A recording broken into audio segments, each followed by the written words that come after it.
Good morning. Welcome to this meeting of the Ways and Means Committee, and I call us to order and note for the record that a quorum is present. And so our agenda for today is we are going to do House File 1234, House File 782, so the two pension bills first. Then we'll do Senate File 2744, Stephenson Commerce, and then we'll end with House File 2, Ruth Richardson, Paid Family and Medical Leave. And being this is sort of our last official Ways meeting, we'll likely have another one sometime to do the claims bill, workers' comp, and some other more less time-sensitive bills that aren't quite our budget bills. So this is our last day of passing budget bills out of committee. And so with that, Representative Becker-Finn from Aqua Coffee brought coffee. There's treats passed around. So make sure you get up and grab what you need to sustain yourselves for the last of our big hearings as we then head to the floor later today. So with that, I will call Representative Herr up for House File 1234. And I will move that House File 1234 be placed on the general register. So welcome to the committee, Representative Herr. And I will also move the 8A amendment to your bill. And could you, once you're settled and ready, would you mind just briefly talking about the amendment? Thank you, Madam Chair, and thank you, Committee. The A8 amendment is just a combination of the amendments that we accepted in pensions when it was heard there, and then some technical language that we proposed to stakeholders late of last week to just work through some of the administrative costs and how that will be handled in this particular situation. And so that's actually the summary of what is in the A8. Any discussion to the A8 amendment? Representative O'Neill. Thank you, Madam Chair. Representative Herr, we've gotten an awful lot of emails of very, very concerned people that are law enforcement or others that are on disability and such. Has this amendment, does it resolve their concerns? Representative Herr. Madam Chair and Representative Olson, O'Neill, thank you for the question. So there are many questions about this bill and a lot of things that are left unresolved. This does not solve all of the concerns still that each of the stakeholders have brought forward. I have met with the group that is concerned with this particular issue. I've had multiple communication with them. This coming to the agreement where we are right now took 3 years to do, and also I work with 15 stakeholder groups. And so all of the changes that have been made go in front of the entire stakeholder group, and that at this point, because there's been so much work put into it, any changes to the bill that is substantial, which that change would actually undermine the entire bill and not be able to get the other stakeholders on board for us to get this across the finish line. And so I have made a commitment to this group, along with many other groups, and the issues that they want in that we put it on the parking lot for continued work on this bill, because this bill is not done. This is what we need to do right now to address the issue that we need to around financial stability of the plan, around the health of the plan, around active officers and what they're paying, around ensuring that people have the health care that they need in order to do the job that they love, that this is what we have to do right now, and that there are many items that we are still working on in the parking lot list. Again, as I stated, there are 15 stakeholders at the table. Nobody walked away with everything that they wanted. This is the best that we can do with the agreement that we have. Representative O'Neill. Thank you, Madam Chair. That's all I have for the amendment. I just wanted to know how much it resolved the outstanding issues, and then I'll have some other questions for the underlying bill. That sounds good. And we'll discussion to the A8 amendment, because Representative Herr hasn't had a chance to present the bill. So if it's more broad, maybe we'll wait just to get the bill in the shape. So questions to the A8 amendment. Any further discussion to the A8 amendment? 8A, that's a weird way of doing it. 8A amendment. Okay, seeing none, all those in favor, please say aye. Aye. All those opposed, please say no. The motion prevails and the amendment is adopted. So now to your bill as amended, Representative Herr. Thank you, Chair Olson. And this bill, as amended, provides the much-needed opportunity for employees with psychological conditions to get the treatment that they need. The employee's treatment, salary, and other benefits are paid for by the employer. This bill does not change PARA's current administrative process for reapplication, nor does it require requirements or eligibility for the reapplication process. And this really is something that we're addressing an issue that has come up within this plan. Chair Olson, I just want to draw the committee's attention to the fact that not only does this bill work to ensure that our peace officers and firefighters who work really hard ensure community safety, that they get the treatment that they need, which did not happen in the prior years. And so, again, as I stated, this bill has been worked on for almost 3 years and has been through now, I think, 18 revisions, and has the support, and there were 15 stakeholders at the table. And as you all noticed in your support letter packet, there are letters in there from MPPOA.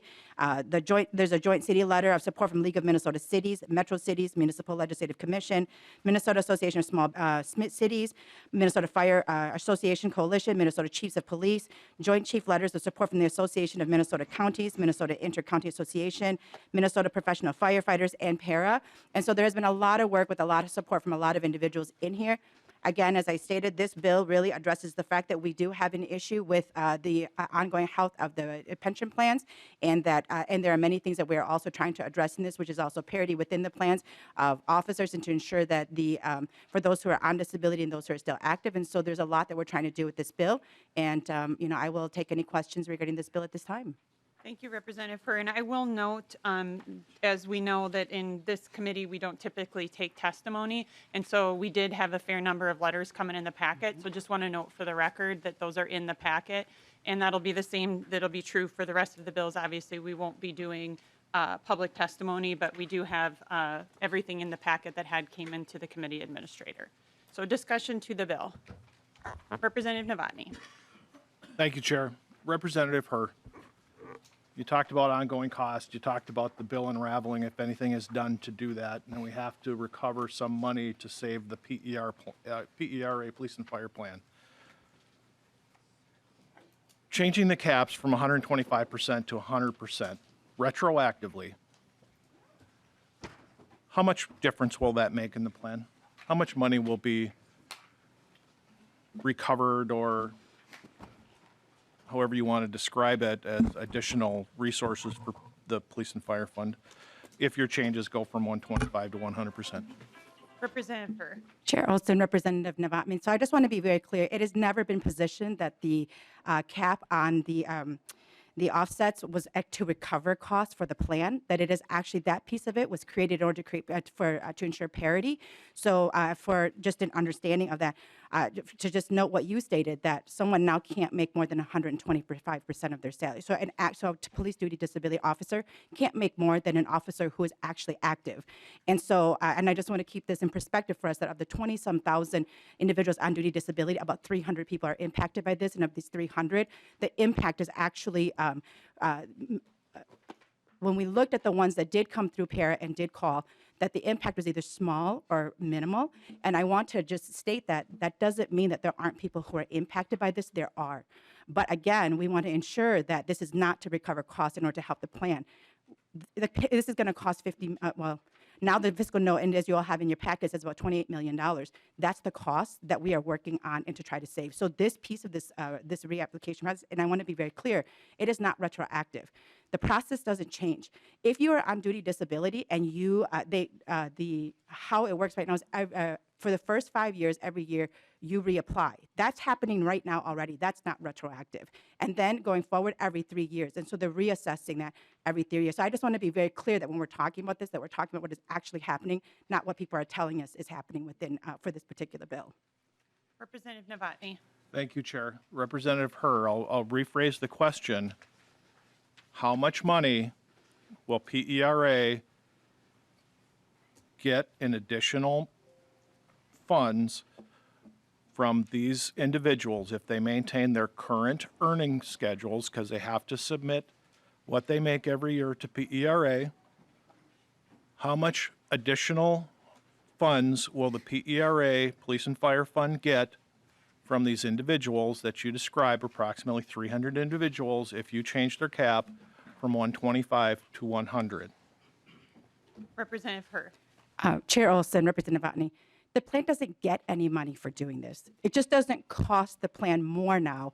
And so, yes, the savings is about $2 million. But I just want to be very clear. Again, this is not to make the plan more healthy. What we're doing and ensuring that the officers who get the help that they need and how we've set up this is the part that is going to change this, ensure that the plan is healthy. So to be very clear, Again, the plan doesn't make money from this. It's not getting money. It's just not now going to have these additional expenses because someone's my apologies. The offsets ensure that then there's not an additional 2 million and that people are capped. And just to be clear again on this is that it also mirrors MSRS's plan and it's 100% re-earnings. And so the plan is still one of the it is actually still the most generous duty disability plan in the state of Minnesota. Representative Novotny. Thank you, Chair.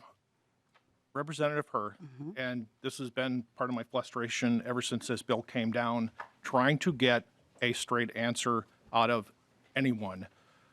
It took better part of 3 weeks and phone calls to get a number from PERA. I just wanted a number. You came into public safety and you were claiming, you threw out the number of $40 million that they have to make up, and that the active members, if the $40 million isn't made up, would increase the active members' contribution by 1.3%.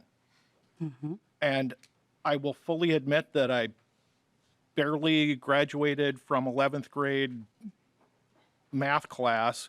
I took the minimum, but even I could run the numbers and say that that $40 million didn't make sense when you're talking about 300 members. Even if we took every member that is out right now on duty disability, there is no way it could add up to $40 million. So after several phone calls and a bunch of digging, I finally got an answer last week from PERA. They assume if nothing changes, they will get $2 million. And I can forward you that email. They will get $2 million if nothing changes. You have individuals that are out on duty disability right now that are looking at losing a third of their income based on which offset and what they made when they left and what they're making now, and every individual's got a different number.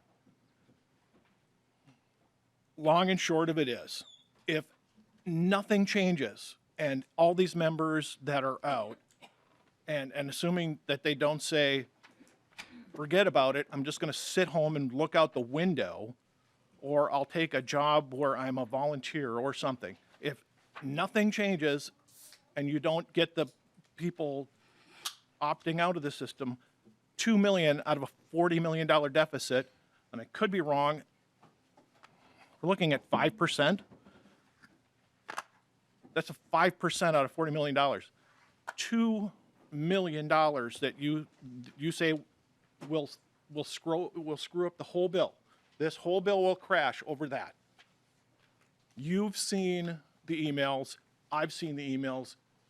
Some of these people I personally know and can verify their stories. And it is causing them stress. There's a funeral today in Zumbrota. If you don't think it's causing these people to go into serious problems, wondering how they're going to handle their financial situations because of $2 million when we've got a $19 billion surplus, you're wrong. These people, for whatever the reasons, and keep in mind, this isn't PTSD restricted. It's anyone that is out on PTSD is subjected to these caps. Whatever their circumstances were, they walked out the door, they were handed a piece of paper across the table, and they said, this is your new reality, you got to deal with this.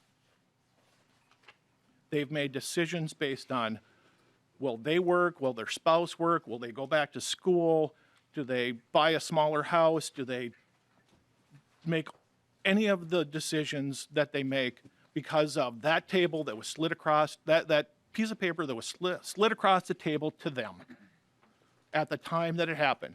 And now 2, 4, 5, 10 years later, depending on how old they are, you're coming in and saying, we're going to make a decision that could cost you $10,000, $12,000 a year. If that's all it takes to upset this whole bill, when we're talking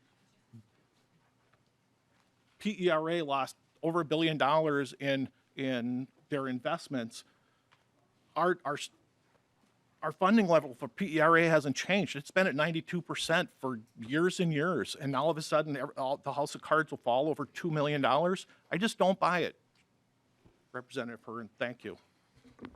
Representative Herr. Chair Olson and Representative Votney, thank you for your comments. I do want to be very clear that no one has stated that over $2 million that the entire plan would just fall apart. I want to be very honest with you that it's not that you haven't gotten a straight answer. This is actually a very complex situation, and I wish you would have come to me. We could have had the discussion. I'm speaking right now, Representative Novotny, and so I just want to be very clear that it can be all of those things and everything, that it does cost. Initially, our estimate, because it took us 6 weeks when we started working on this fiscal note, it took us 6 weeks to get it. At that point, we were estimating about $50 million the cost. That's not a cost that we made out of thin air. The fiscal note will show you why it is, now they're telling us it's $28 million, which is great because it costs less than we thought, and that gives us some room to work with this. But I didn't get this fiscal note until literally before this Ways and Means meeting. And so we heard the people who came to us and said this is an issue for them. We've already actually changed that offset twice. And so we actually made it more favorable each time. We've continued to do that, and we will continue to be committed to doing that. I want to be very clear that all of the things that you stated around the cost of when we initially thought $4 million, the cost of this $2 million, all of these pieces can all be true. One thing doesn't fix this problem, which is why it is a complex problem, and we're looking at many pieces in order to address this. And so I'm sorry that I didn't make everybody happy in this bill. Nobody was. If you talk to any of the 15 stakeholders, they are fighting for things that they still have not gotten for our active police officers, for those cities who are saying, we are going bankrupt because we had one officer go out on duty disability and we had to raise our levy 12%. That was NISWA that testified to that.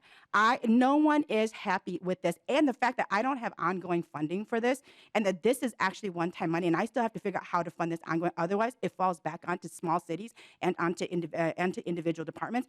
I still don't have the solution for either. So you're right. There are a lot of things that are going on with this plan. I don't have the answers for, and I would love to, but this is the condition that I am working within to try to solve this problem. And again, to be very clear, we never said that this offset solves the problem of the cost in this plan. And I also want to be very clear, PARA did not just lose $1 billion. This is an issue that has been building over the last few years. The market has actually done really well. Our plans actually, SBI does a great job in our investments. This is not an investments issue. This is not a plan issue. And also, our pension plans have fiduciary responsibilities. They don't just answer to the laws that Minnesota sets, but they also have their own plan agreements as to how equity looks like within their plans, and they also have to comply with federal laws.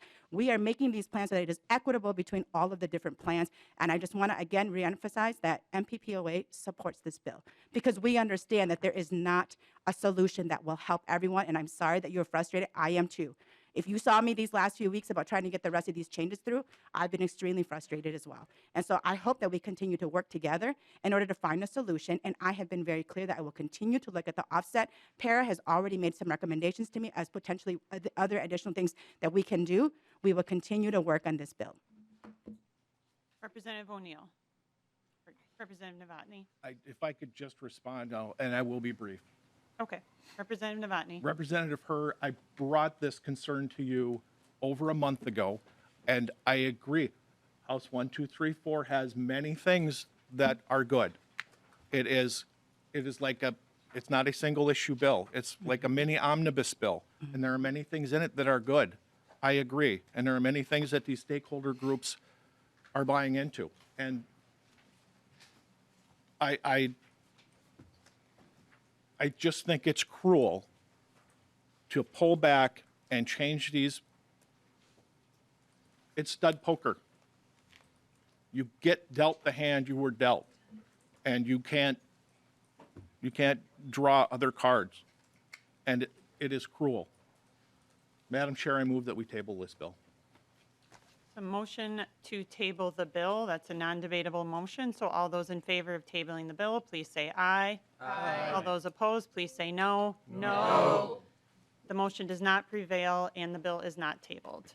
Representative O'Neill. Thank you, Madam Chair. Thank you, Representative Herr. I know that in the early versions of this last session, you and I worked on this together, and it has really grown, and it is very much like what Representative Botany said. It's almost an omnibus bill for this issue area. It's gone so much further than the initial bill. I just have one question, though, because there is so much passion, and, you know, he's law enforcement and retired, and so he has his finger on the pulse of what's happening with those 300 officers and those that are on the plan. I'm wondering, is it possible, if it is a $2 million difference, is it possible to just hold them harmless? And can you do an amendment on the floor to just, you know, retroactively hold them harmless for the people that are retroactive, those 300 that you mentioned? Is that possible? Representative Herr. Chair Olson, Representative Neal, thank you for that suggestion. The truth is it's not my decision to make. I would have to put that in front of the 15 stakeholders and say, because for them, this offset was important. For the plan, the offset was important, and there are very specific reasons why they were.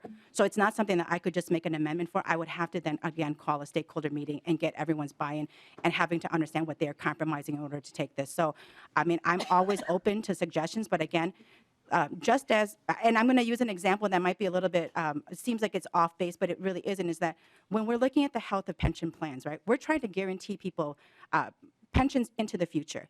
So just as I'm not happy with this, I wish I had $3 billion to do this, but like teachers, at one point they said, we have tier 1 teachers, and starting this date, these other teachers have different benefits, right? And like, there is just a cutoff at some point, and it feels really cruel. I get it. I have officers who are who in my family.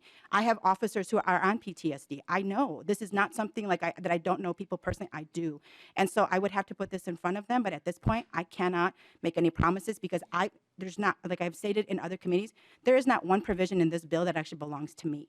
I didn't make one suggestion in this bill. Everything in this bill came from the stakeholders, and so if it were just up to me, sure, maybe I could just make an amendment, but I can't at this point, and I just want to be very honest and frank about that.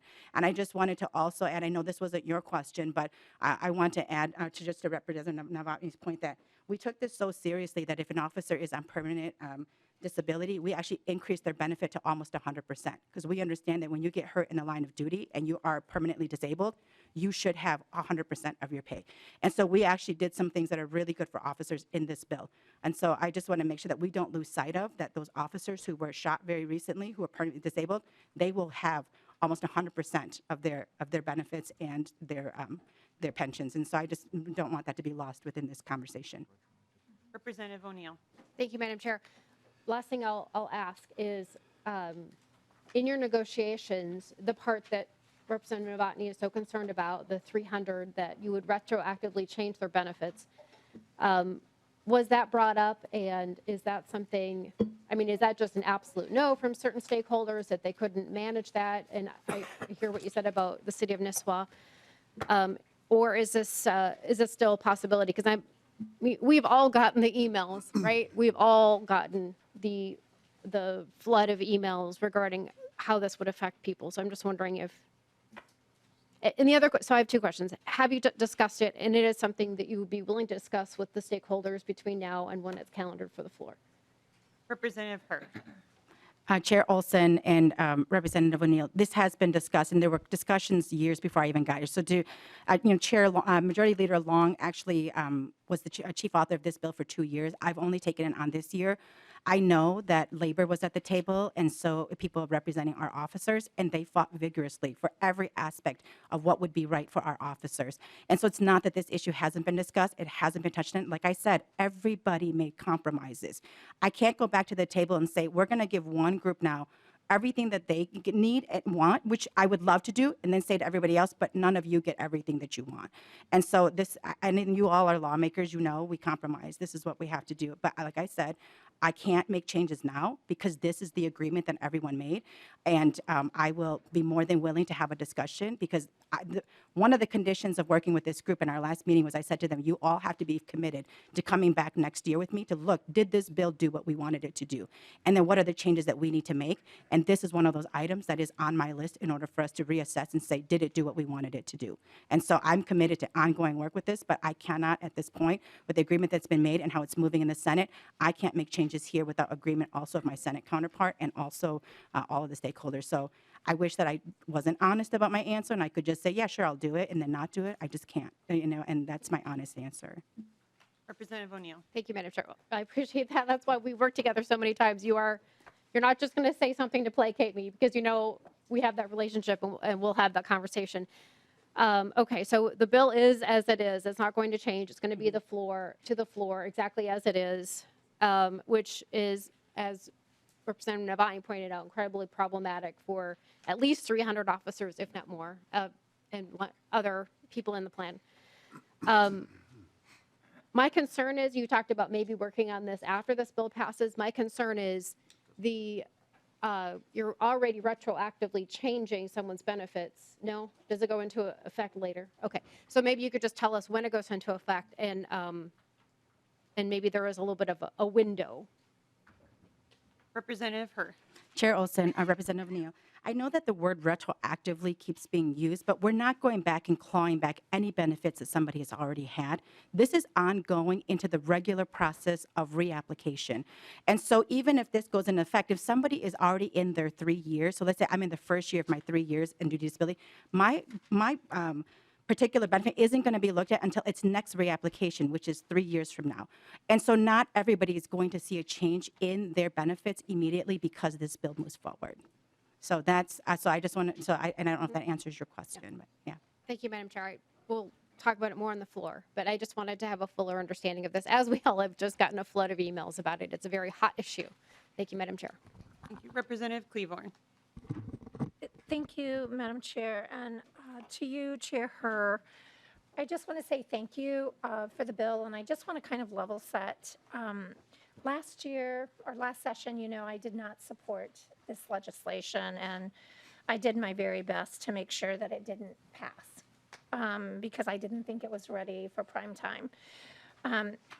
There were members of our large active duty unions who did not support the legislation. And I just want to say thank you for taking the time to do this really rough work. You know, we have roughly 12,000 active members. And when we put our officers and fire in harm's way, we always have to make sure that we stand by them when they are injured in that line of duty, wherever they serve. The legislation last year put me at odds with my own city leadership. And so I wanted to make sure that we were doing right by those we're putting in harm's way, but also making sure that we were doing right by the taxpayers of our state. And while I do not believe, as you have stated, that this is everything everybody wants, it is a compromise. And that's what the people of Minnesota are asking us to do. Find ways where we serve the most Minnesotans we can every day, but at the same time, always looking out for those that are disadvantaged. And so I just want to say thank you. I know there is a lot of misinformation about this legislation out there, which is driving fear among people who have been harmed, and I would like for that misinformation to stop. But at the same time, I just want to say thank you for the hard work that you've done. And while I know it's still a work in progress, I do appreciate the fact that you've always kept our first responders front and center in this conversation. So thank you very much, and I will be supporting the bill today. Thank you. Representative Petersburg. Thank you, Madam Chair. And to Representative Herr, I just wanted to remind you that absolutely you do have the authority to say yes to an amendment. Absolutely you do, because guess what? You're the legislator. And this is something that I've heard a few times in which people say, well, this organization, that organization. The reality is that only we can put forth legislation. They can't. They can go through legislators, et cetera. Now, it sounds like you've made your commitment that you will hold on to the decision of the group.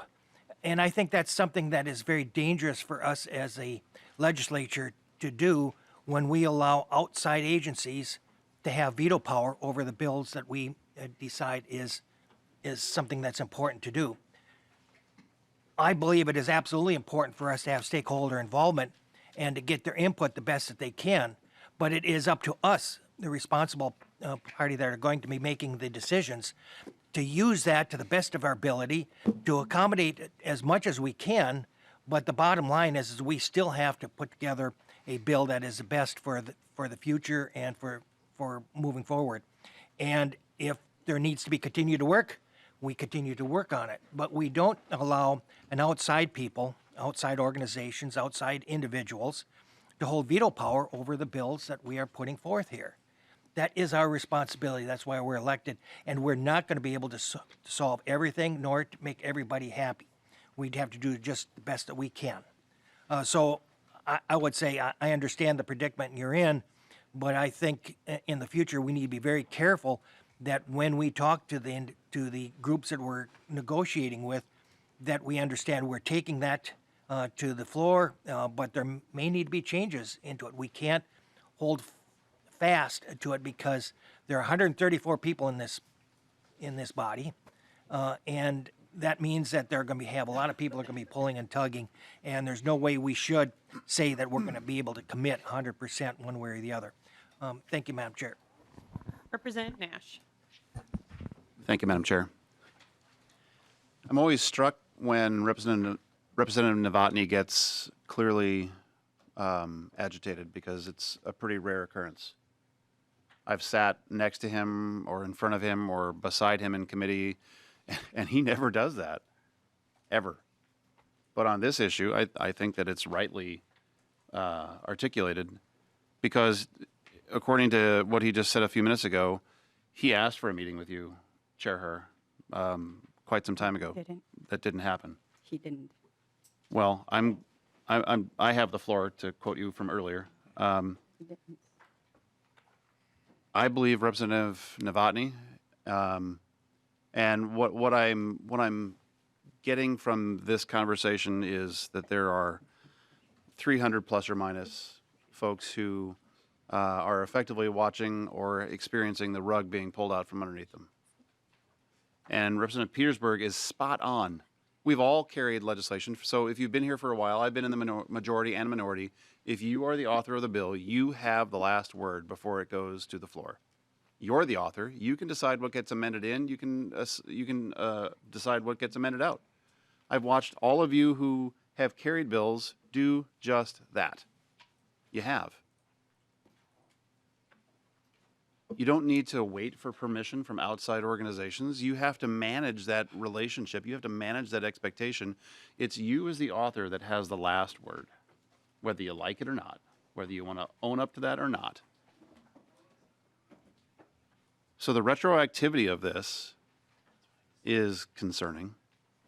And Chair Herr just said that she got the fiscal note right before this hearing, but the date completed is 4/21 at 8:10 p.m.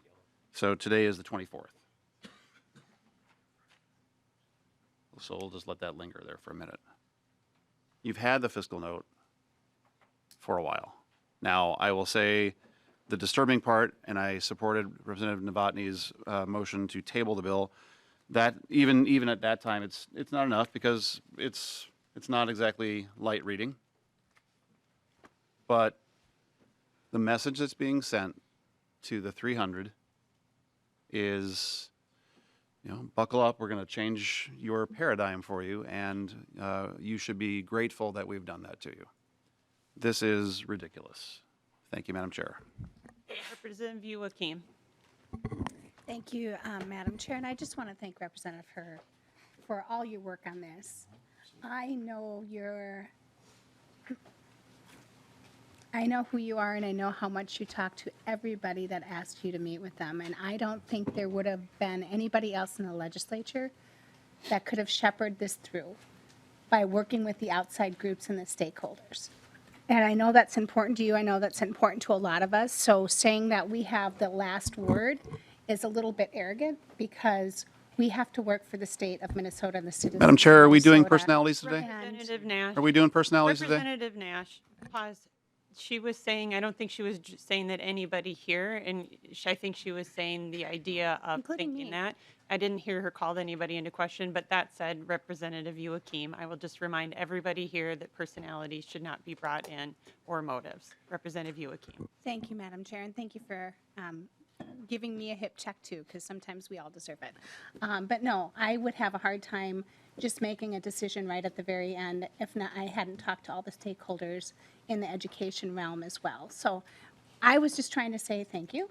And thank you for all the work you do. And I know you truly mean it when you say it's still a work in progress as we're moving forward and that your door is always open. This is a tough topic. This is really hard. And we want to make sure all our first responders are getting the help that they need and the pay that they deserve. So thank you. Thank you. And further discussion, I have last on my list, Lead Garofalo, before we go to final words on the bill. So Lead Garofalo. Thank you, Madam Chair and Representative Herr. I do want to bring personalities into the debate because I think you're a serious legislator.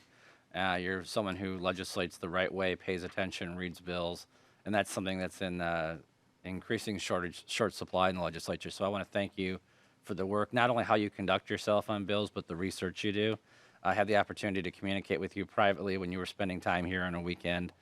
Even though there's substance of this bill that I disagree with, I do want to bring personalities into the debate and say that you are one of the people that I wish more members of your caucus acted like you do when it came to studying bills. Madam Chair and Representative Herr, the frustration you're hearing today, and I think it's a frustration that you may share yourself, we are not, the government of the state of Minnesota is not dealing with an issue of scarcity right now. Okay? We have an unprecedented budget surplus. There is enormous resources in the hands of government. And throughout this session, we have seen legislative majorities, we've seen a trifecta disperse those funds aggressively in an unprecedented fashion with not just single-digit, but huge double-digit increases in appropriations and items, many of which are highly questionable. And it's very difficult for members on this side of the aisle and for those watching at home at a time when government is flush, that it's literally drowning in money, to believe that for these individuals who have made sacrifices protecting us, that we have to take something away from them. That's a frustration really is an understatement for the individuals who have made these sacrifices. And, I could go through and list the things that the state of Minnesota is going to be spending money on now. The sheer volume of appropriations approaching 40% increases in spending, and we are taking this away from men and women who made the choice to sacrifice, but were dealt a bad hand in that service to us. It's very difficult to imagine, to expect and understand why this is justified. So whether it's you, whether it's a single senator in the Senate, whether it's stakeholders, I hope somebody's taking a look at this and recognizing this is unnecessary pain that is being administered on people whose only mistake is they've stepped up and served us. So, thank you. Thank you. Seeing no further discussion, we'll go to Representative Herr for a final brief close on your bill. Thank you, Chair Olson, and thank you, committee members, everyone, for your voices and your contribution. As you can all hear, too, I am also very frustrated because there are many things in this bill I do not like myself. There are things that I do not think is fair myself, and I'm not going to air those things out here because this is a good bill for what it is we are trying to do. And I just want to address a couple of really quick things. Is that one? Motives were impugned based, Representative Nash said to me that I was telling people to buckle up and just accept this, and I actually have never said that. That's assuming that that's what I'm saying to these people, and I'm not. I'm very clear that there were people that will be impacted by this, and it's not all full 300 people. That we've actually had a lot of people, which we've asked to call para and talk with them directly, because everybody's situation is different. And so the only way to get an accurate understanding of your own personal situation is to actually talk with the pension plan, who made the commitment to me, who even created part of their website that says this can be in a week. If you plug in this information, it'll make, these are the assumptions, then it'll actually give you an idea of what your benefit change might be. They did that because I asked them to. They put together a fact sheet that talks about what the reapplication looks like, the re-earnings look like. They did that so that people could see. I asked them to do this because I didn't want misinformation out there. I've worked really hard to not say to people, buckle up. This is what you're going to have to deal with. I've worked my ass off to not have that be the case. And so I also want to just point out that Representative Petersburg, you and I have never worked on a bill together. And what you will learn is I will never just say to somebody, this is my decision and I've decided this is what I'm going to do. I think that that is a really poor way for myself. Everybody else can operate the way you want to. I don't operate that way. And that, to be very clear, the group advocating for this change for officers on duty is also an outside agency. So if you're telling me not to listen to outside agency, to listen to one outside agency, you're actually asking me to do the thing you're telling me not to do. And so I just want to be very clear that this is also an outside agency. And if I have to respect the other 15 stakeholder groups, I have to respect this group, then I have to do all of them. I can't do just one. And so I just want to make sure that I point that out in that this is an outside influence as well. And you're asking me to accommodate them and not everybody else. And then I also just want to be really clear that Representative Novotny and I did talk about this a month ago, and that we talked in an elevator. He didn't ask me for a meeting. He didn't ask to sit down with me. And I said, I'm always open to conversations. We had that meeting in the elevator. I accidentally sent out a note that describes every detail of what happened to the entire Minnesota House. That email has everything that you may need to look at. And if you have questions, you can sit down with me. But within that month, I have not had anybody request to sit down with me. I've had people ask me questions that I've responded via email. But I want to be very clear. I have done everything I possibly could. And I can safely say I've probably done more than 95% of legislators would have done on any bill that they have. And so with this is the way the bill is going to be. This is how it's going to move to the floor. And I appreciate the committee support of this bill. So with that, I renew my motion that House File 1234 as amended be placed on the general register. All those in favor, please say aye. Aye. All those opposed, please say no. No. The motion prevails and House File 1234 as amended has been placed on the general register. Thank you, Representative Herr, for all your work on this bill. Before we get to the next bill, which is House File 782, I'm going to go back on the agenda and ask Vice Chair Edelson for a motion for approval of the minutes from Friday, April 21st, 2023. That's my motion. Any Madam Chair. discussion?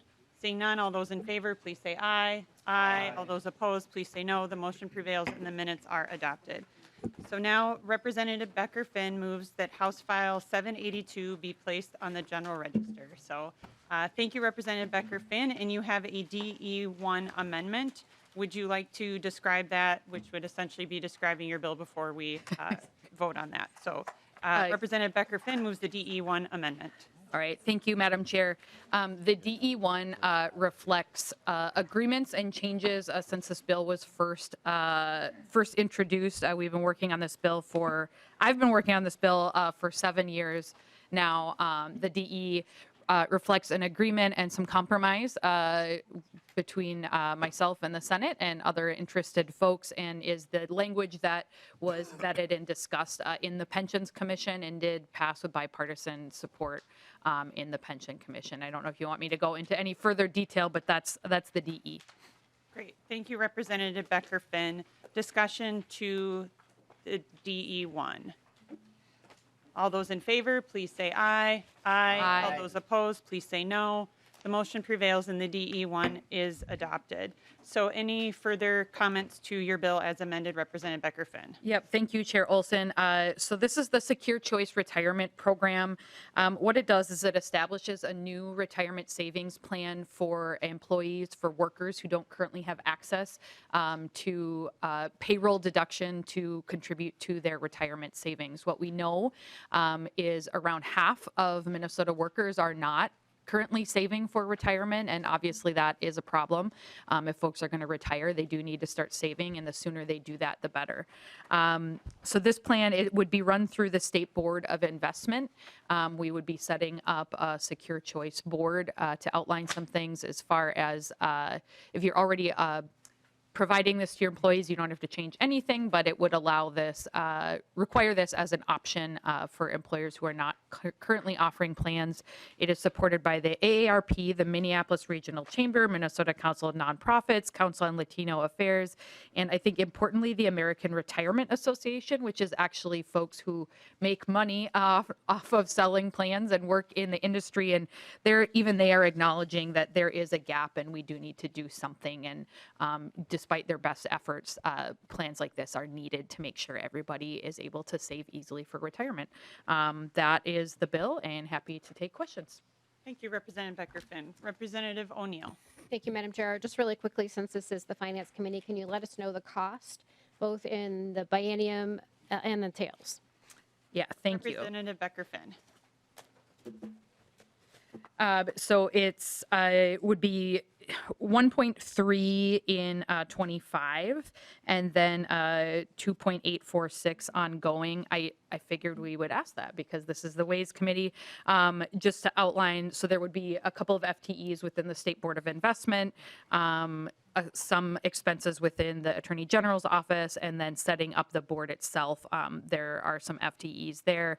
Other costs to Department of Administration and the Pension Commission would be absorbed. So a little bit of setup fees, and then you know, some fees to keep the plan rolling and do the administrative stuff.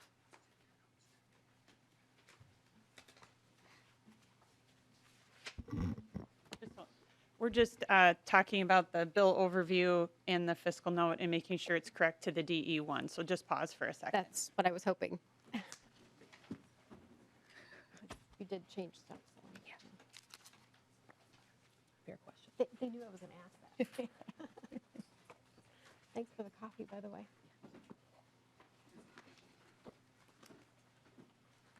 All right. So we're actually going to go to Miss Adrian's just to explain a little bit with the new DE one we adopted and how that compares to the fiscal note. If that's you were correct in describing. There's nothing but I think we're going to just further add clarification given the DE being adopted. No problem going to the professionals in the fiscal department, Madam Chair. So Miss Adrian's. Thank you, Madam Chair. And Representative Becker-Finn did a great job of explaining it. So I don't think I have too much to add.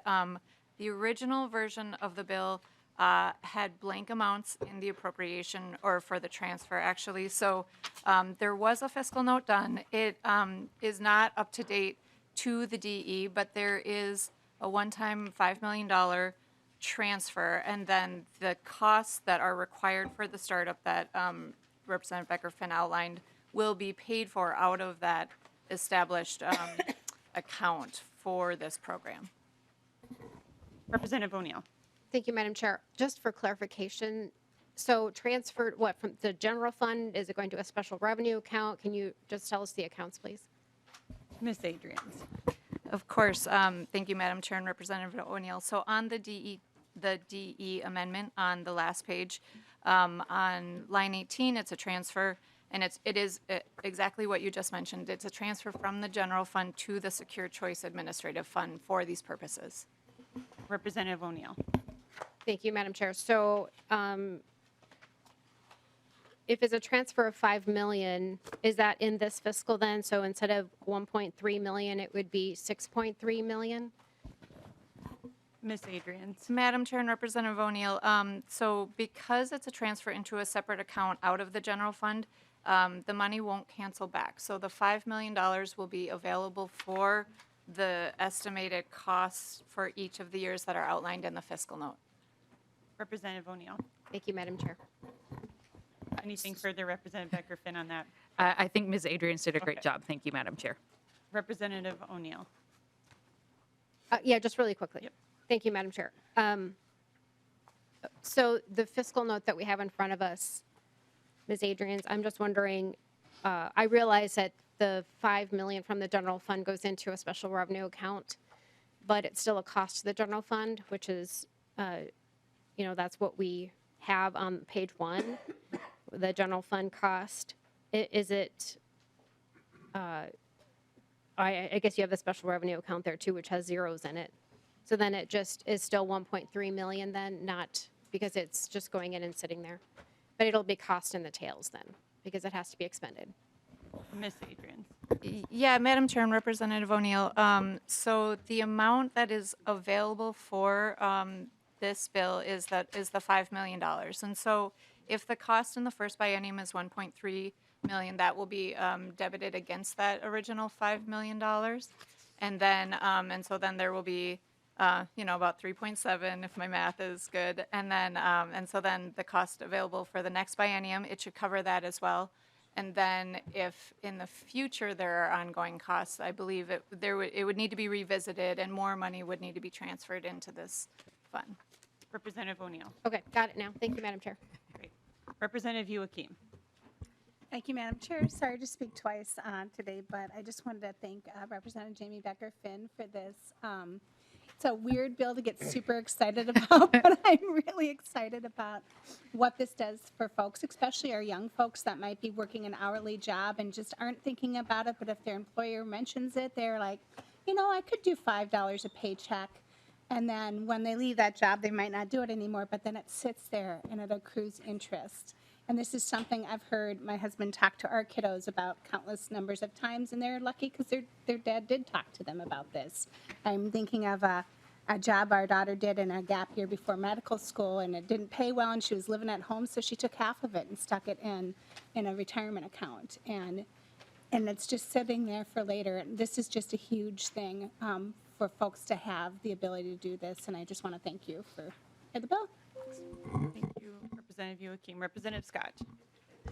Thank you, Madam Chair. And just a comment. When I was elected, Governor Pawlenty was the governor, so served 2 years under him.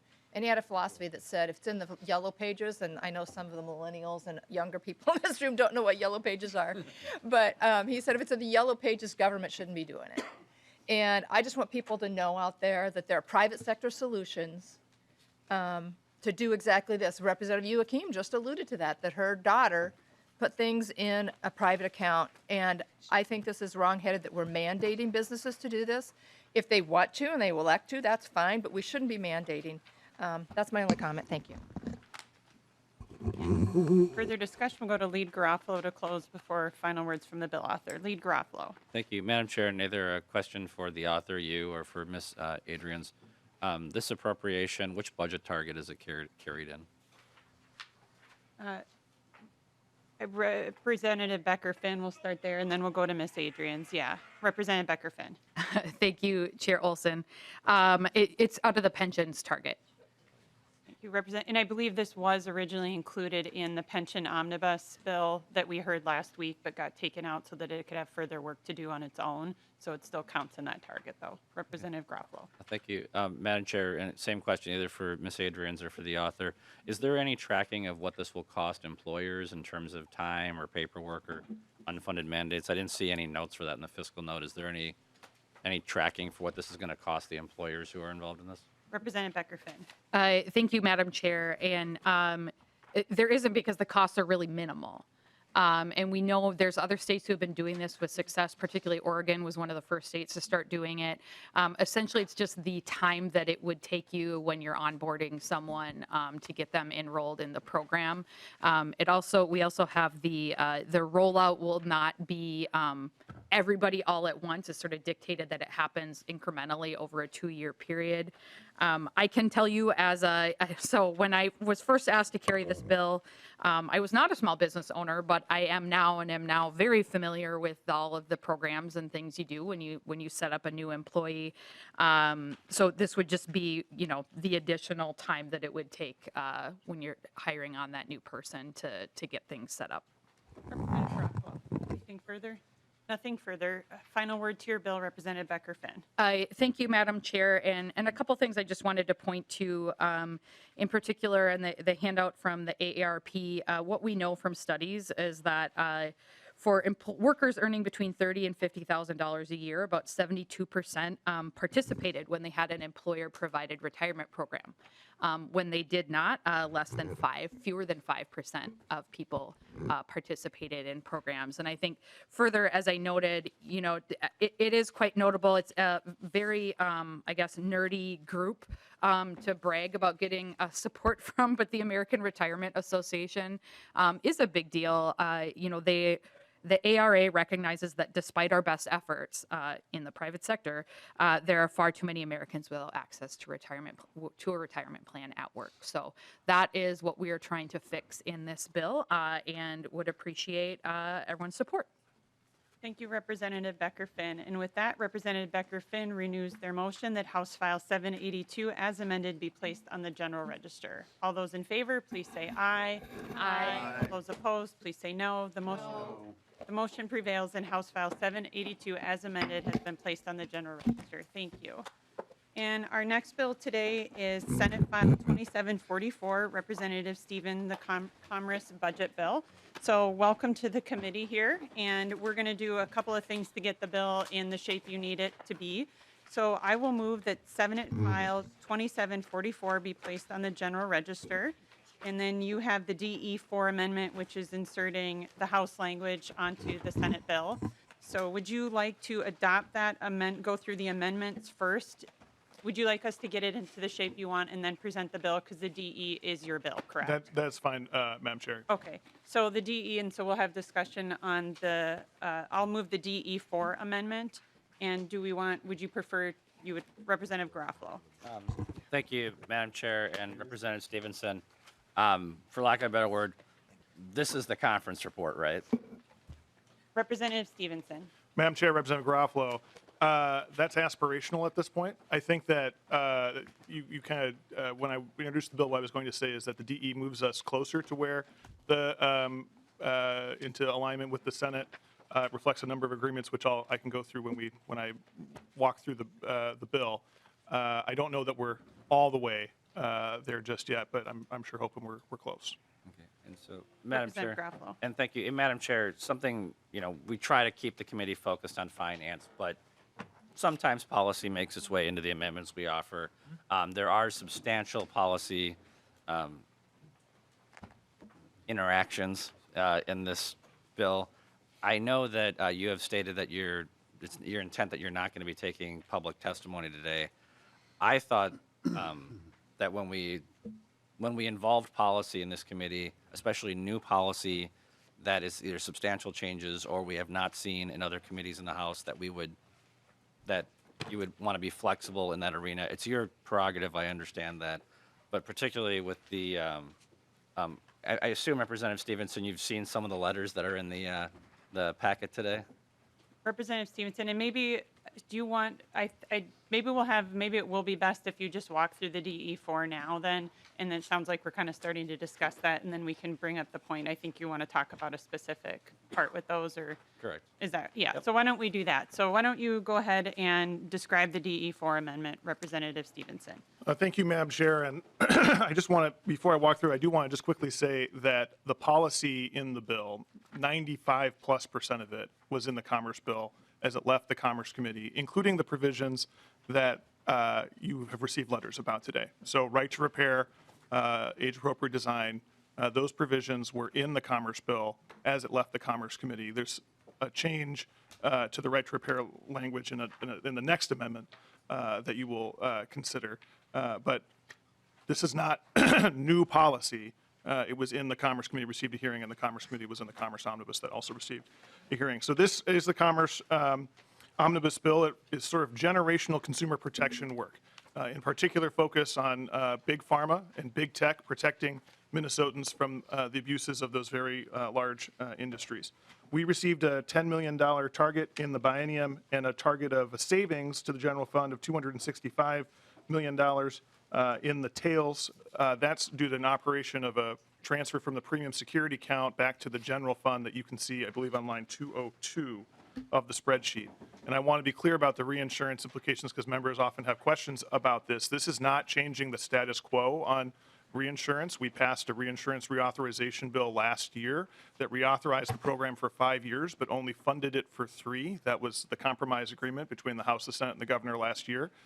Due to a change in federal law and some savings in the program, we actually appropriated more money than necessary to fund the program for 3 years. And so we are transferring the excess back to the general fund. We're not changing how many years of reinsurance operate that. Are operational under that agreement. There's just a couple of changes kind of in the spirit, in the spreadsheet, in the spirit of what we were just talking about as we try to get closer to the Senate position to either obviate the need for a conference committee or narrow the focus of it considerably to just a couple of items. But the changes on line 65, there's a report on blends of gasoline and biofuels. That's a $24,000 appropriation both in the biennium and in the tails. And then on line 137, there's dues payments for NCOIL, which has been carried in the Commerce budget for many years. Other than that, the spreadsheet remains the same as it was when it left the Commerce Committee. There are a few changes, as we kind of just alluded to in the policy language. I can skim those. There's some modifications to the Family Protection Act. This relates to family exclusions in boat insurance.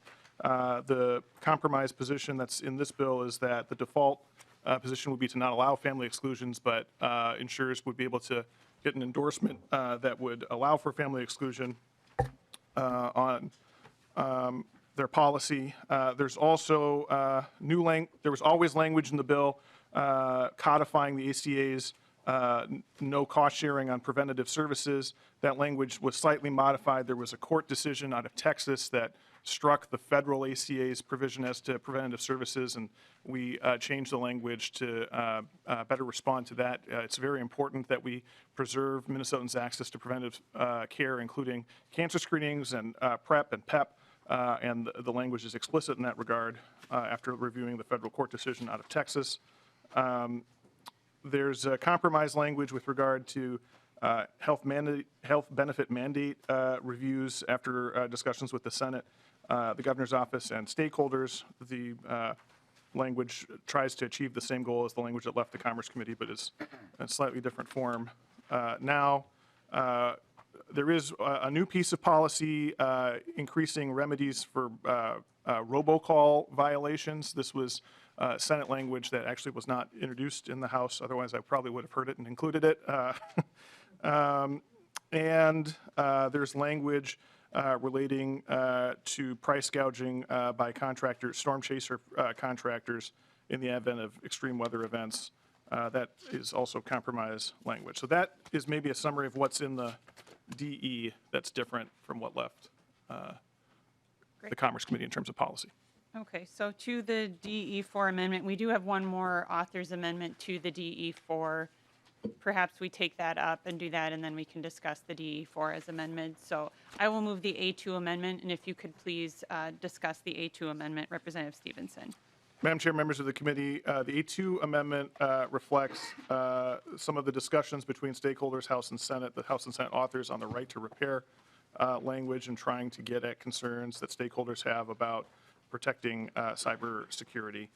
It's my understanding that while this moves a step towards compromise, that there is still some dissatisfaction with the language, which is why you're getting a bunch of letters. Discussion to the A2 amendment. Representative Garofalo. Thank you, Madam Chair, and Representative Stephenson. So I want to call your attention on your A2 amendment to line 1.14 and 1.15. If I could just be blunt, who wrote those two lines? As somebody who does this in his private sector job, I found those two lines fascinating. If you could cover the intent of that and maybe where that language came from. Representative Stephenson. Madam Chair, Representative Garofalo, it's my understanding that the House and Senate authors of the right to repair legislation had a discussion with stakeholders earlier this week and then worked in with House research to draft language to try and address some of the concerns that those stakeholders raised. Representative Garofalo. Okay. Madam Chair, Representative Stephenson, is Representative Fisher here? Or? I don't believe he is. Okay. Representative Garofalo. Madam Chair, Representative Stephenson, I'm just going to go on a limb here as somebody who, again, works in technology. There's no way the stakeholders had any involvement supporting that language. None. And I say this from a technical perspective, that I don't know, let's read the lines to people. It says, and this is the right to repair language. This is about what needs to be turned over and where. It says, nothing in this section requires an original equipment manufacturer to share parts, documentation, or tools related to the manufacturer's cybersecurity. That's not adult language in this sector. That's not what that is, and it's not a criticism of our nonpartisan staff. It is a criticism. I believe the authors were intending to solve a problem. They did not. I can assure you of that. But Representative Stephenson, and again, this is a provision carried by someone else that's in your omnibus bill. Have you had a chance to review the letter from IBM dated yesterday that was in our packet? Representative Stephenson. Madam Chair, Representative Garofalo, I did have a chance to read the letter, yes. Would you? Representative Garofalo. Thank you. And Madam Chair and Representative Stephenson, can you just offer some some commentary on what they're saying there? Is it something you agree with their concerns on? Something you disagree on? Can you just you've had an opportunity to read it. Any thoughts on this? Representative Stephenson. Madam Chair, Representative Garofalo, I think that there's an agreement, as you can see in this amendment, that there's a legitimate concern about the impact on security by this legislation that the authors are trying to achieve. The solution that I understand IBM and others are proposing, that we just wholesale exempt business to business and business to government transactions, strikes me as not in scale to the problem that's trying to be solved. You don't have to throw out every single business to business transaction in order to get at concerns about security. And I think that that's what Representative Fisher and Senator Kupek are trying to get at with this, this language, is a more tailored approach to the concerns that are being raised. Representative Garofalo. Thank you, Madam Chair. And Representative Stephenson, while this is the amendment to your delete all amendment, I would like to reference the delete all amendment for the underlying bill on page 167. And Representative Stephenson, if this is something that others have signed off on, I don't want to be asking questions of you and asking you to defend things that, while you're the author of the bill, it's not the first time that members would be carrying legislation for other members. I get that. But on page 167 lists exceptions to the right to repair bill. Can you offer some commentary on your thoughts on those exclusions that are included in the bill? Representative Stephenson, and I totally understand, and we'll do this because there is stuff in here that we're vetting as we move this amendment forward, and I think we'll have whatever discussion we need, but at some point we'll turn it back towards fiscal too. So, Representative Stephenson. Yeah, and Madam Chair, Representative Garofalo, I will note that the subdivision 6 exclusions is unchanged from the DE amendment, from the language that was heard in the Commerce Committee, both on an individual basis as well as when the omnibus bill came before the committee with right to repair included. And I certainly would encourage you to speak to Representative Fisher about that language to get more detail into how it was constructed. I think that there is an understanding that this concept of right to repair works in certain settings and doesn't work necessarily in others, and I think that excluding some of those other settings is what this language is getting at. But if you want more detail about how that language was constructed, I think you'll have to talk to Representative Fisher. Representative Garofalo. And thank you. And Madam Chair, and again, I understand that we try to stay on finance, but this does have policy in it. And the reason why I think it's relevant to talk about on page 167 these exclusions is as this bill was moving forward through the process, there was certainly communicated an expectation that stakeholders would have an opportunity to work on it and address it. It also, but what appears to be happening is this is likely to be the conference report, that there's not going to be a conference committee on this, that what is sent over is going to be concurred on. So people in the audience, people who are watching from home, they feel like the switcheroo wasn't done on them, but they certainly thought they had more time, had an opportunity to address some of these things. So that's why I'm bringing those up, Madam Chair. And I would just, and it's not, I mean, I would look at these exclusions, and it's fascinating to understand why business-to-business transfers are not, we can't have that exclusion in there, but we have energy storage systems in the bill. Nothing in this section applies to an energy storage system as defined under section 216B 2422. It's fascinating that we have the diagnosis and maintenance or repair of video game consoles and its components and peripherals. When you look through the exclusions that are listed, Madam Chair, in 167, there doesn't seem to be any rhyme or reason to what is excluded and what is not allowed to be excluded. The only consistent thing seems to be that someone asked for it. And these are, and again, you have members in our packets. We have a letter dated today from a litany of organizations on there. I certainly understand that the House author of the right to repair and the Senate author, I'm sure these are very smart, wise individuals who have a lot of knowledge about a lot of things, but they do not know everything about everything. And that is clearly reflected in the language on page 167, as well as the changes to this. So this is a significant disruption to market activities. And Madam Chair, I know you mentioned earlier that you don't want to take testimony. I do think the IBM letter specifically is incredibly relevant, especially given that it's referenced in the, not only in the delete all, but in the amendment to the amendment. If we could, I think in our rules, we're supposed to allow public testimony, but if we could hear from somebody from IBM, I would like to hear some additional context about this, and I think it may be important for members of the committee and the author of the underlying bill to hear about this stuff, if that's a possibility. Representative Graffel, I had said at the outset of the committee for other bills too, we didn't hear testimony. We typically don't. We had communication from folks from IBM wanting to testify. We already had mentioned we would not be taking public testimony. But to your point, I think that there is a letter here and all members did receive it in their packets. And it sounds like I know Representative Stephenson has read it and had a chance to have conversations about it. I've read it and reviewed it. I hope everyone here has, and that conversations will continue. But to your point, it is in my prerogative to continue the committee rule we do have for this year that is in our committee rules in our packets. So I will just note again, like I did on the other bill where we had a substantial amount of written testimony come in, and we did not allow testimony on that bill, and we won't on this one either. But Representative Graffel, to your point, it is in the packets. Okay. Representative Graffel. Thank you. And Madam Chair, again, because this is likely to be the conference report, and because members of the public can't testify in the House floor or on the Senate floor, and we do have new policy language here, we are not allowing the public in any way, shape, or form to testify on that change anywhere. And it's new language. It's not like, certainly you can make an exception for when language is passed in the Senate, and you can say, well, they took public testimony in the Senate, or if it was language that was heard in the House. Certainly the video game council exclusion was included in that.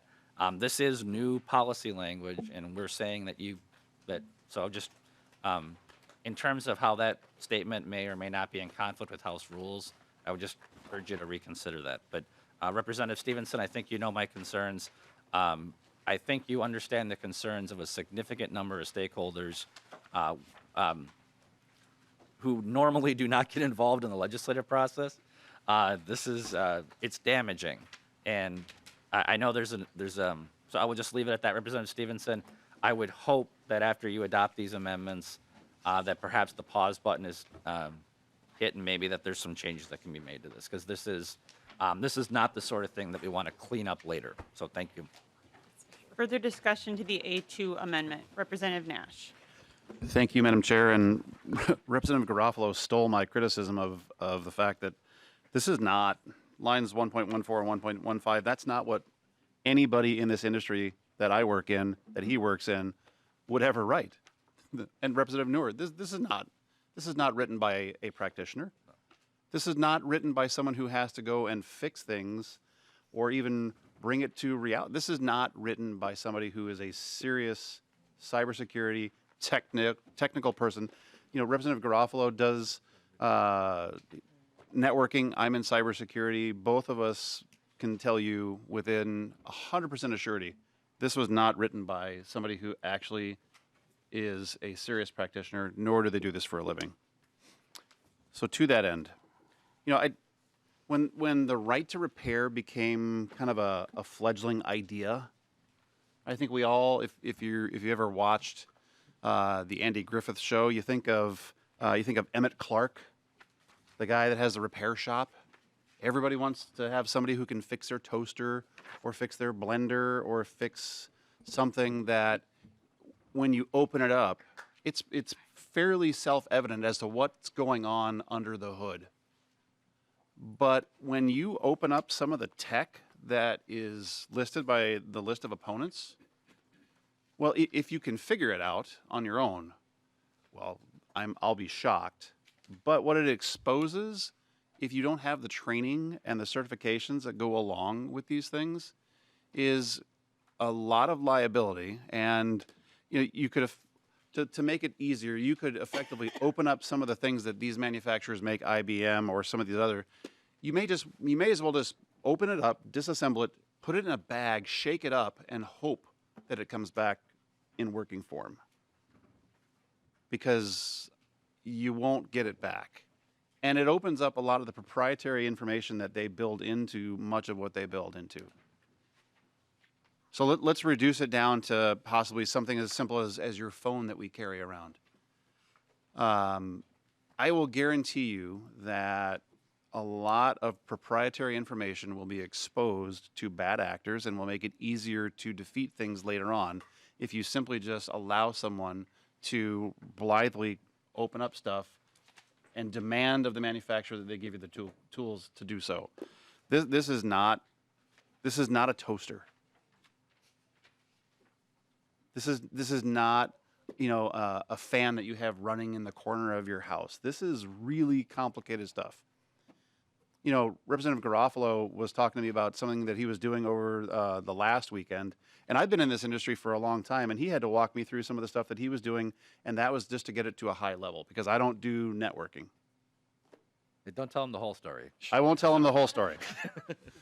but members, this is, I get, and I know that some manufacturers have made some deals. Like I know John Deere made a deal on certain things along the way, and I appreciate that. But there is a lot more to this. And Representative Stephenson, I don't blame you for not knowing this. I've seen this before. Someone comes and says, "Hey, I need this in your bill. It's really good language. Trust me." Don't trust this. This is problematic. Having worked for many, many years in the storage industry, I can tell you that if you were to go and try to open up anything that sits in a data center and just kind of poke your head in and say, I'm going to fiddle with some stuff. I have a roadmap that they gave me, the manufacturer, it's going to go badly. Don't do this. This is a bad idea. This is not a toaster. Representative Scott. Thank you, Madam Chair.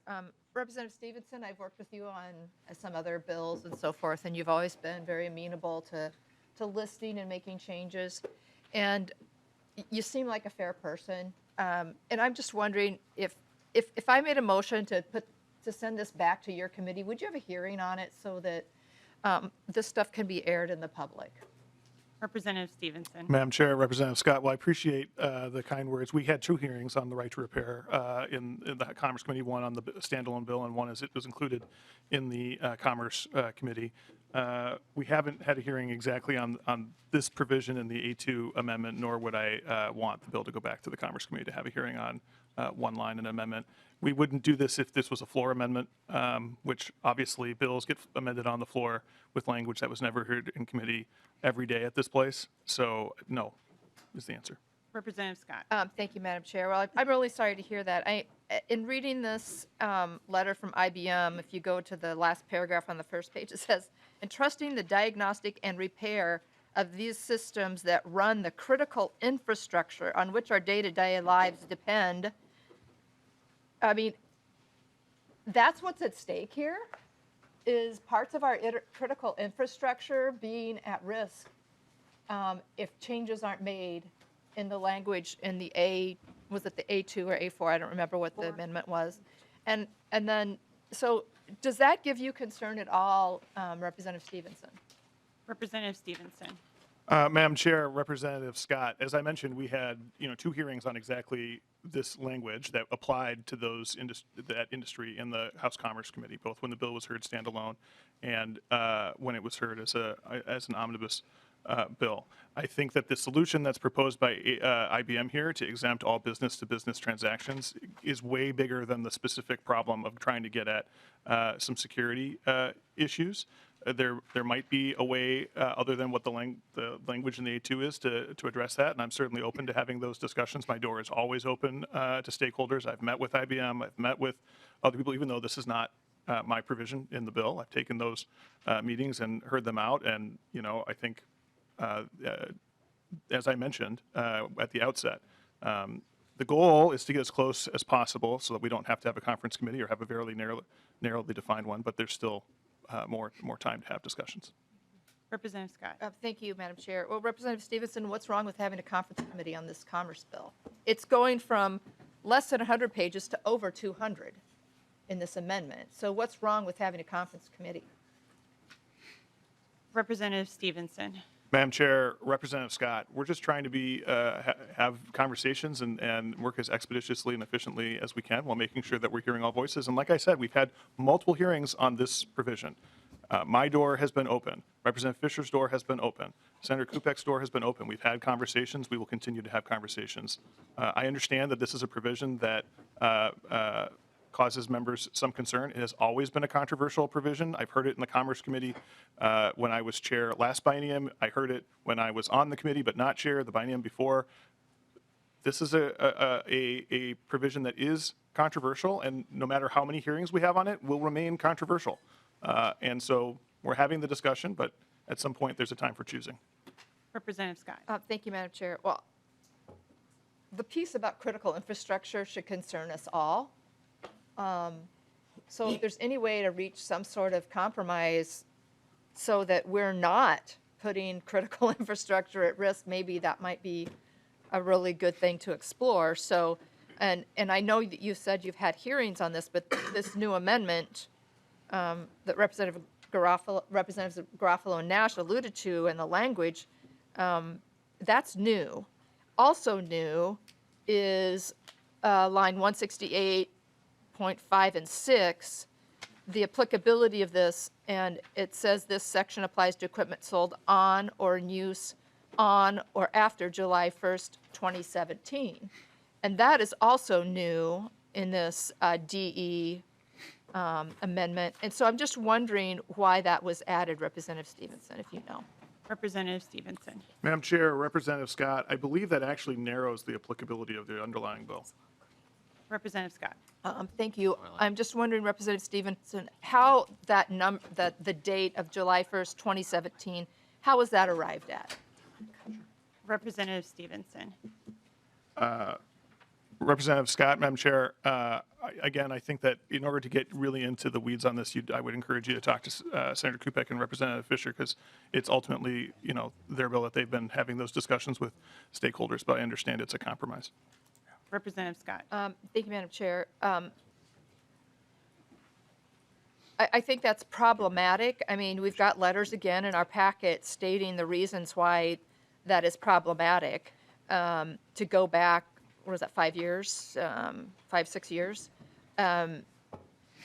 Equipment changes, and some of it may be even obsolete.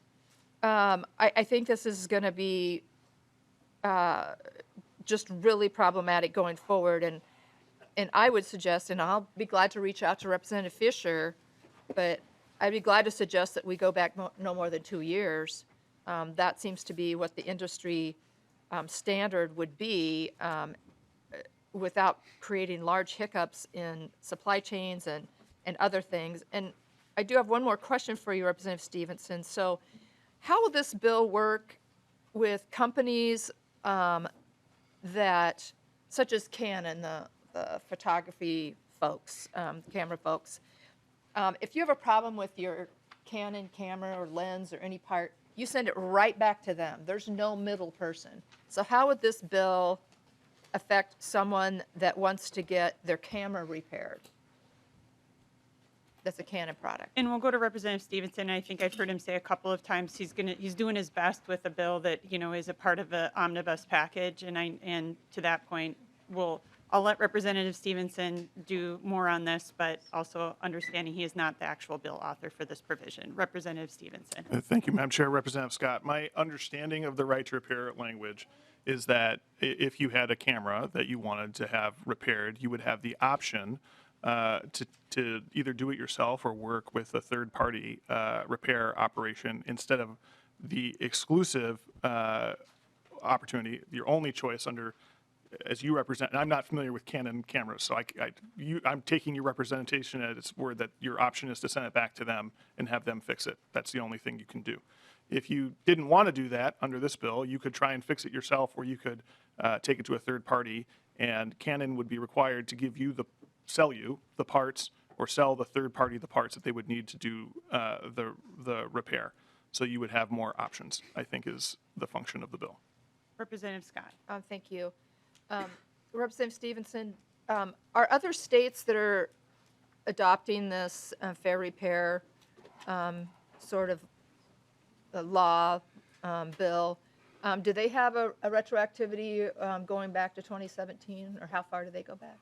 Representative Stephenson. Madam Chair, Representative Scott, well, you stumped me on that one. I honestly couldn't tell you. I know that New York has passed a law in the recent future, and Colorado has passed a law, but I couldn't tell you about the retroactivity.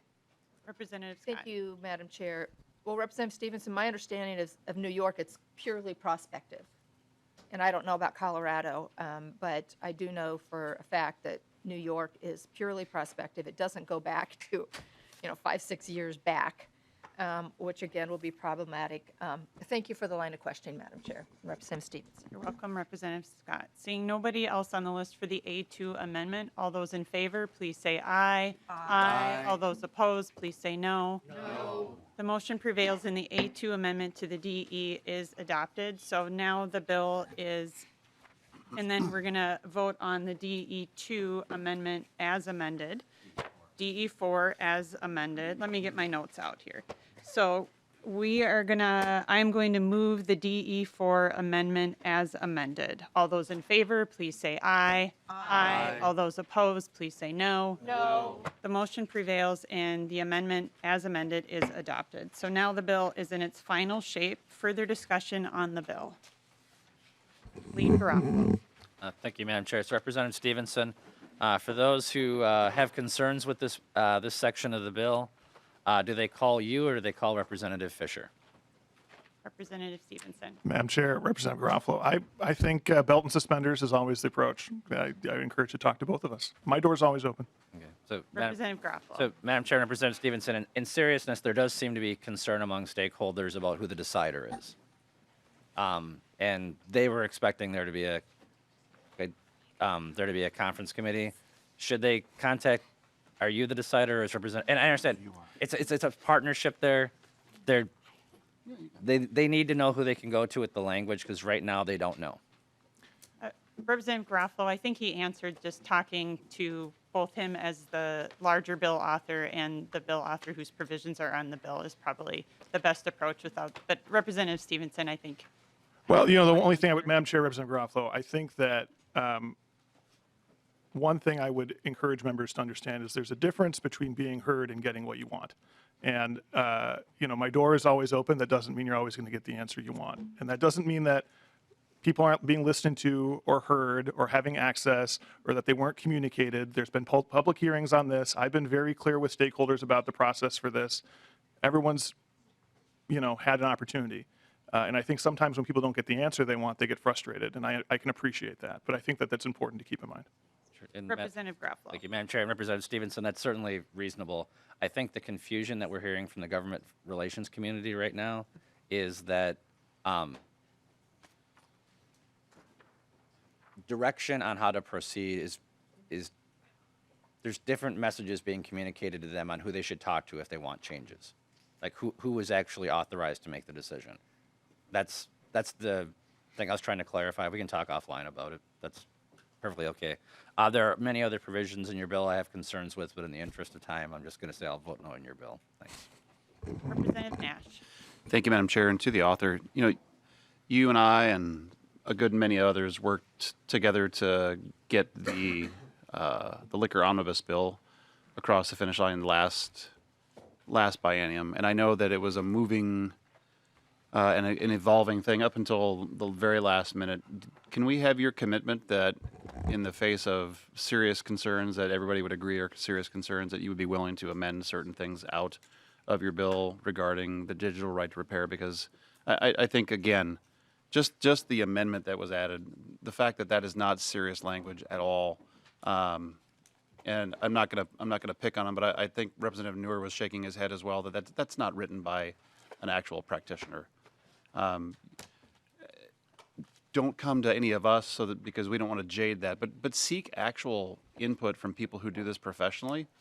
Would you be willing to give us your assurances that you would listen to people who actually do this for a living that have concerns about this? Because if you're going to do this, it's either going to be challenged in court or have severely negative ramifications, or as Representative Scott said, it's going to effectively give a roadmap to people who would like to compromise the devices or services or whatever that get contained in here. And I'll share this with you. When we talk about security issues as people who work in this industry or up here at the Capitol, we intentionally don't share the nitty-gritty details because it's a roadmap to compromise. And I think what you're hearing from a lot of these folks who are sharing concerns is, if you do this, our ability to provide the efficacy that we have guaranteed is going to go right out the window when you have to hand over the instruction manual and map on how to, quite honestly, take down the device or whatever you happen to be working with. So could we get your assurance that before this hits the floor, that you would work with people who are actual serious practitioners to possibly alleviate some really negative repercussions? Representative Stephenson. Madam Chair, Representative Nash, it is my practice and policy on all of the bills that I touch to have an open door policy and meet with anybody and hear anybody out. I have not said no to any meetings with any stakeholders. I will not say no to any meeting with any stakeholders on this provision. Representative Nash. Seeing no further discussion, final word on your bill, Representative Stephenson. Well, Madam Chair, it might surprise the committee to know there are other provisions in the bill other than right to repair, and they happen to be really important provisions for Minnesotans regarding the affordability of the drugs that people need to live. I think that this bill has the chance to be revolutionary for Minnesotans in terms of drugs. It includes, for example, Representative Howard's excellent bill to make sure that no one has to pay more than they can afford for insulin and other life-saving medication. It includes a prescription drug affordability board. The House language, the language that we're adopting today, would make it the strongest board in the country. And that is really a significant thing. So I'm proud of this bill. I thank the committee for its time, and I ask for a yes vote. Thank you, Representative Stephenson, and thank you for also taking things that, a lot of policy discussion on one part, and I know you had a bigger bill, but I know that my colleagues wanted to talk about that and you being a good sport about that, so thank you. So the chair renews my motion that Senate File 2744 as amended be placed on the general register.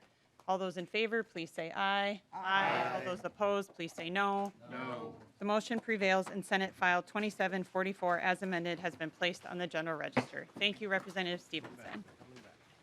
So our next bill and final bill today is House File 2, the Representative Richardson, paid family and medical leave. And so as you make your way up to the table there, I will move that House File 2 be placed on the general register. And I will also move the A53 amendment. And as you get settled here, would you like to just briefly describe the A53 amendment, Representative Richardson? Thank you, Madam Chair. Yes, the A53 amendment reduces the upfront appropriation to the paid family medical leave account from $1.7 billion to $668.3 million. It makes $128.5 million and appropriations to 11 state agencies. That mirrors the fiscal note. It also clarifies with some technical language on the small business premium reduction, and it establishes base funding of $3 million per year in fiscal year 26 and 27 to MMB to cover agency costs.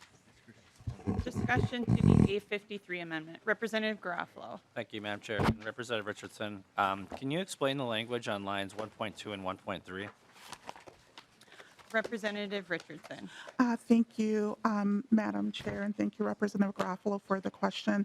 So this is actually clarifying language that goes to the small business premium reduction. It was an amendment that was adopted in taxes that allows employers with less than 30 employees to have a reduction in premiums based on the first $50,000 in wages. And so this is just some technical clarifying language related to that small employer reduction of premium payments. Representative Garofalo. Thank you. And Madam Chair, Representative Richardson, I guess I'm not familiar. What is it? What is the reduction? Representative Richardson. So for small employers that have less than 30 employees, you would have the first $50,000 within premiums. They would not have to pay premiums based on the first $50,000 of wages. There would be a wage exclusion amount that would cap out at $480,000. Representative Garofalo. Thank you, Madam Chair. And Representative Richardson, any idea what that estimate? I have not had a chance to see that in the fiscal note. What the aggregate savings would be to employers for that?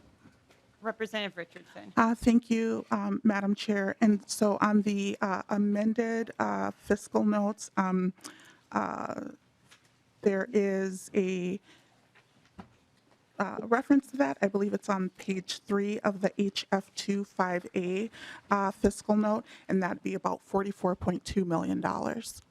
Representative Garofalo. Thank you, Madam Chair.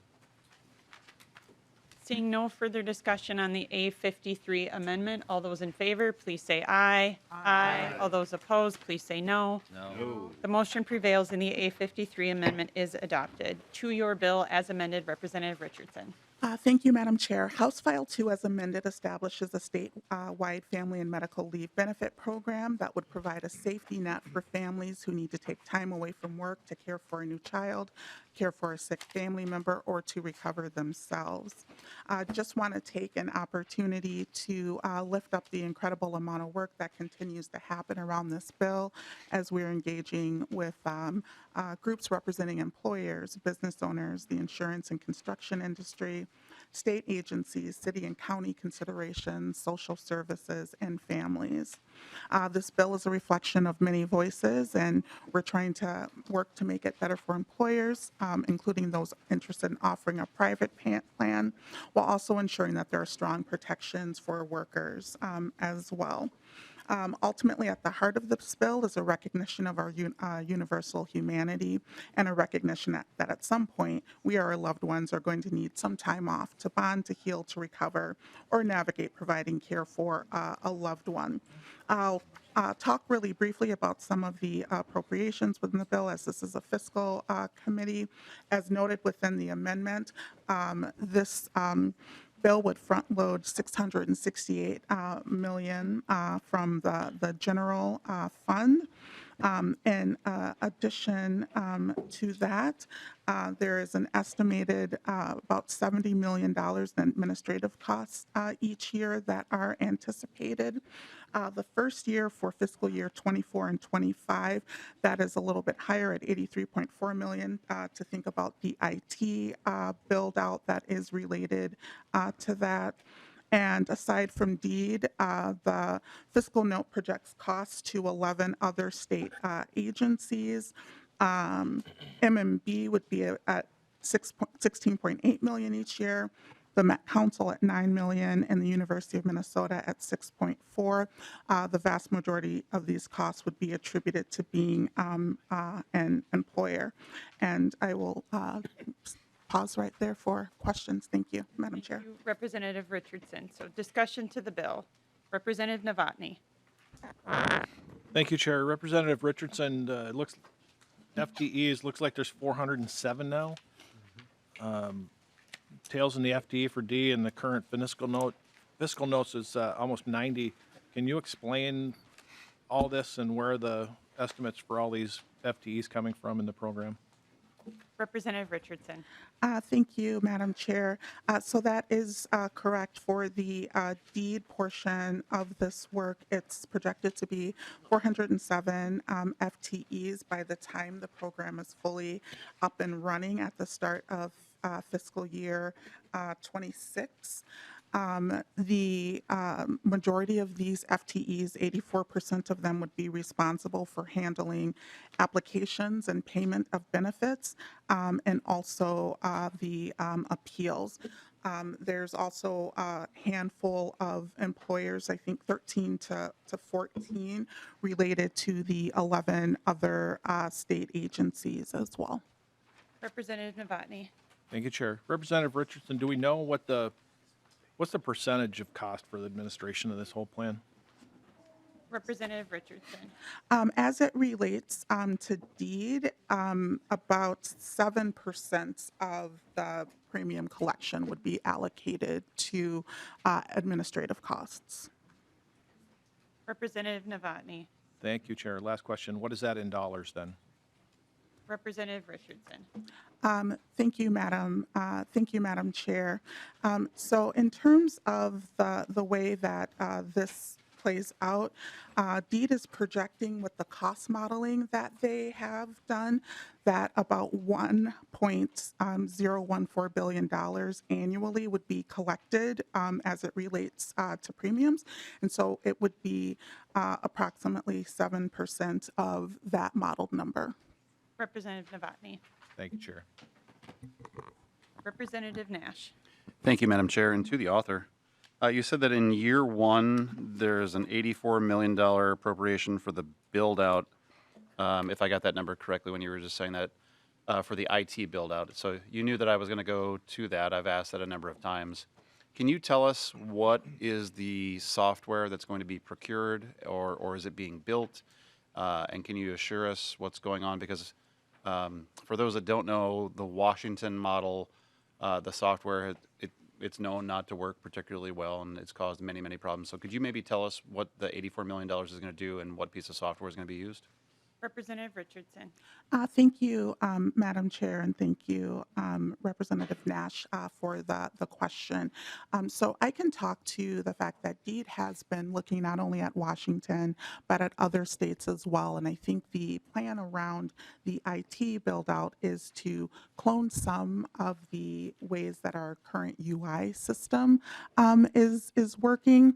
And I think if you would like a much deeper sort of intel into the various systems that they would be looking at, the Deputy Commissioner would be able to speak to that. Representative Nash. Well, thank you, Madam Chair. And unfortunately, we can't talk about that here in committee, but is it safe to say that with some of the things that you're looking at, and you said the word clone some things from different places, that this is effectively going to be a bespoke solution, and it's going to require a lot of different pieces and disparate parts to be put together in order to get the software system that you're looking for? Representative Richardson. Thank you, Madam Chair, and thank you, Representative Nash, for the question. I think that it's fair to say that the department has spent a lot of time looking at the other 12 states that provide paid family and medical leave, and have had an opportunity not only to look at some of the best practices that exist, but also to have some of the lessons learned integrated into those decisions as well.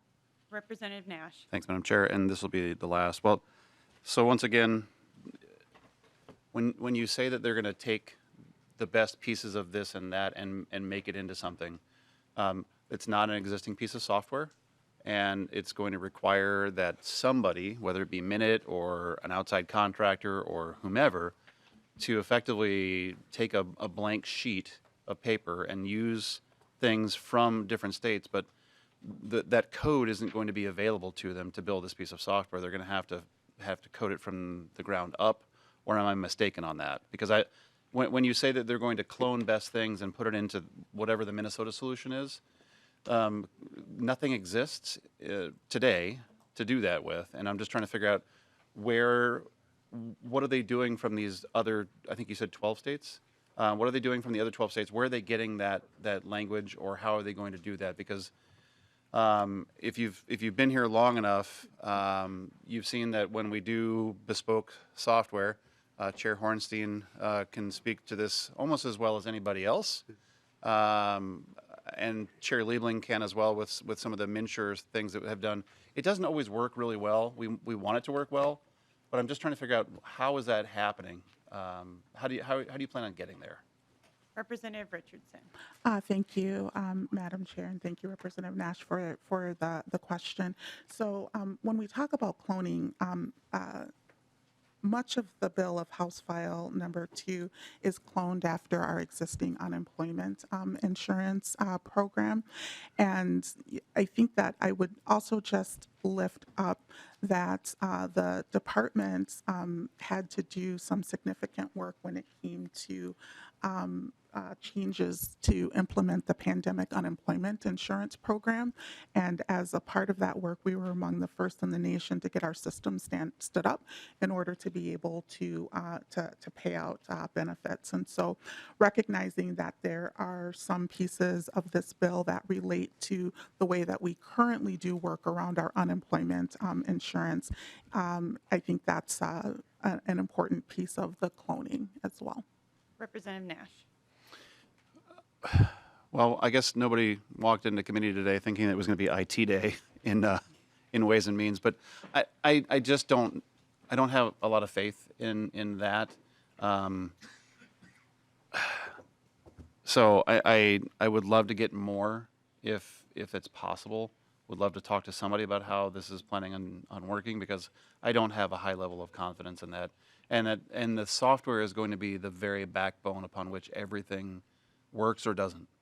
I think we could all agree on that if you collect things and you're trying to track benefits and all that, it's all going to be predicated on the software working correctly. And I don't have that faith. So lots more discussion to come on the floor, guaranteed. But I think this, in the bigger picture, the software should be everyone's, at least in the top 5 concerns of what's going on, beyond the very heavy-handed and draconian collection of all this. But the software should concern you. Put all partisanship aside. Look at it objectively and realize that many of the big things that the state has tried in the past that hinge on the success of a piece of software, and it should cause you grave concern about moving forward. Thank you. And we have 4 people on the list, and maybe we could still get done at 11. Should we try for it? And then if not, we'll go slightly longer, but we can't go any later than 11:15. So with that, Representative O'Neill. Duly noted, Madam Chair. Thank you. Okay, let's just talk about bill path just for a minute. As I'm looking at the fiscal note, and it's the original, or before the amended, it was a 72-page fiscal note, and it includes Minn State and University of Minnesota. And it's not small costs. It's millions of dollars to both of those institutions.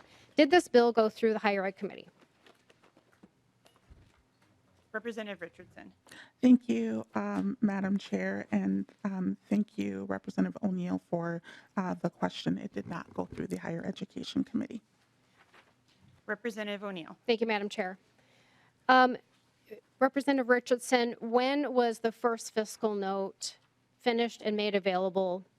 And I'll ask the second part of my question to speed it up. How many committees that are policy and finance committees did this bill go through that did not have the fiscal note in front of them? Because it is a 72-page fiscal note. It is very complicated, as you have said. It is honestly nothing like unemployment insurance, although in very high level concept, I suppose it could be, but in the details of it, it is nothing like that. And I should know because I served on Unemployment Insurance Advisory Council for many years and carried their bills.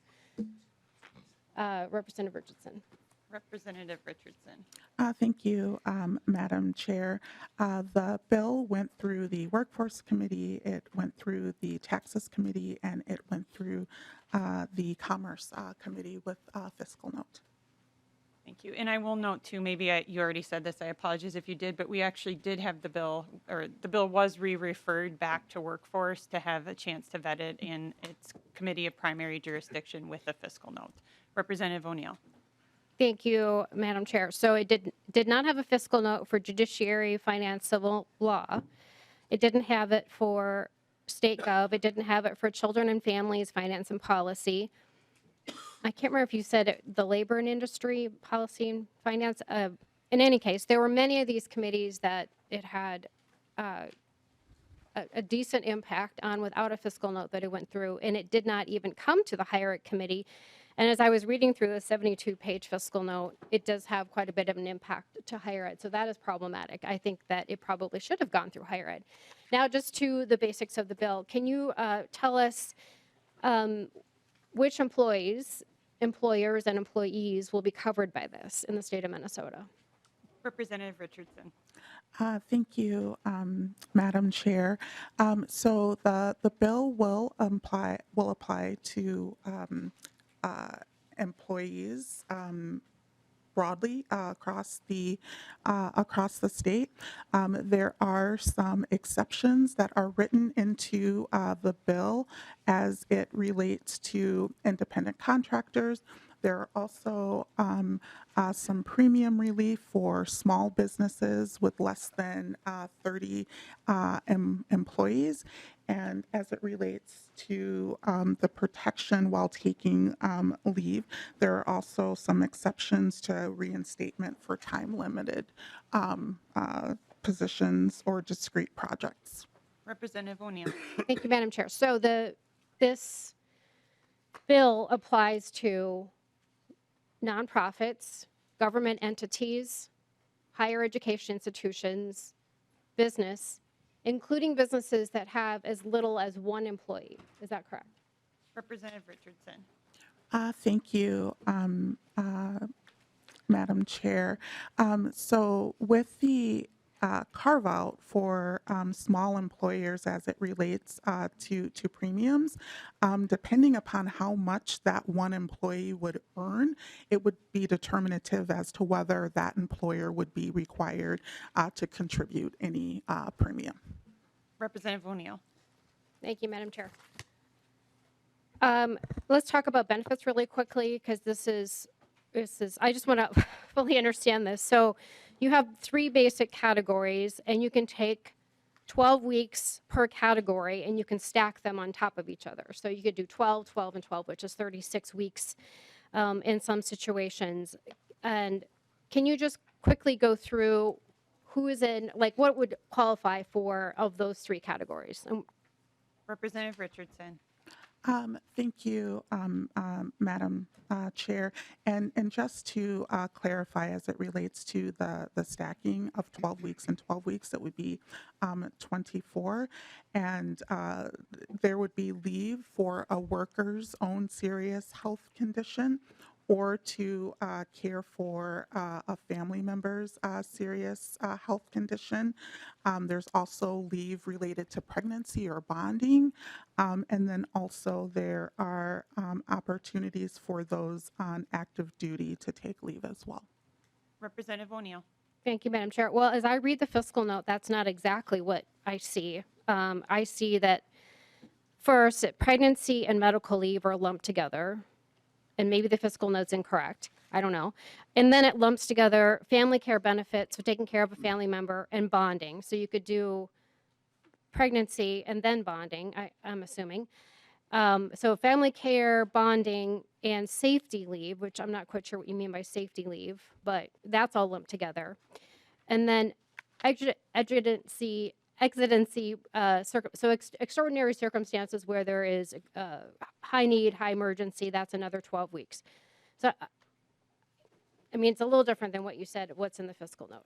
Okay, so then the next question and last question for me, and I'm sure my colleagues have all kinds of them, is I found something very interesting on page 54 of the fiscal note. If you have the fiscal note in front of you, I'll give you a second to turn to page 54. And I'll wait till you get to page 54 of the fiscal note.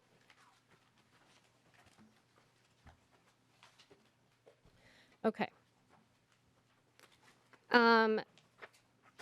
So the 3rd paragraph down, last sentence says, benefit payment weeks do not need to be consecutive. Can you explain what that means? Representative Richardson. Thank you, Madam Chair. So you could potentially have someone who is taking consecutive leave, but you could potentially also have someone who's taking intermittent leave. Representative O'Neill. Thank you, Madam Chair.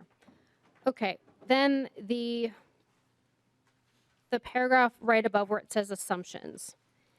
If you want to look at that really quickly, it talks about separate accounts will be created for each employer to record premium payments into the account and benefits dispersed out of the account. Can you explain what that means? Representative Richardson. Thank you, Madam Chair.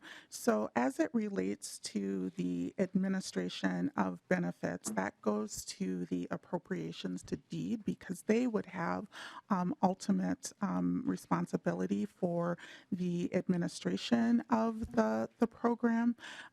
The employers would be required to report information into deed in a similar reporting form as they do for UI as well. Representative O'Neill.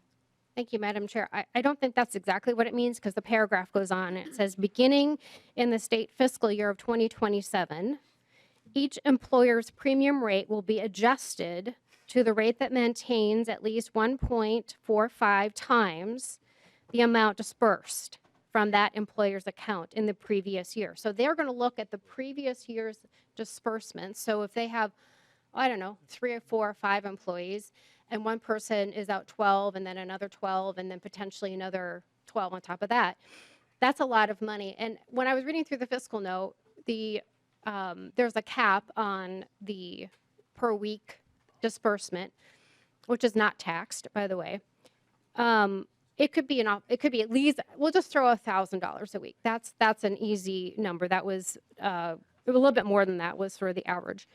But that could be thousands and thousands and thousands of dollars that will be coming out of that employer's account, as it says. So the payments, the premiums into the payment, or excuse me, the premiums into the account and the benefits out of the account are going to be calculated.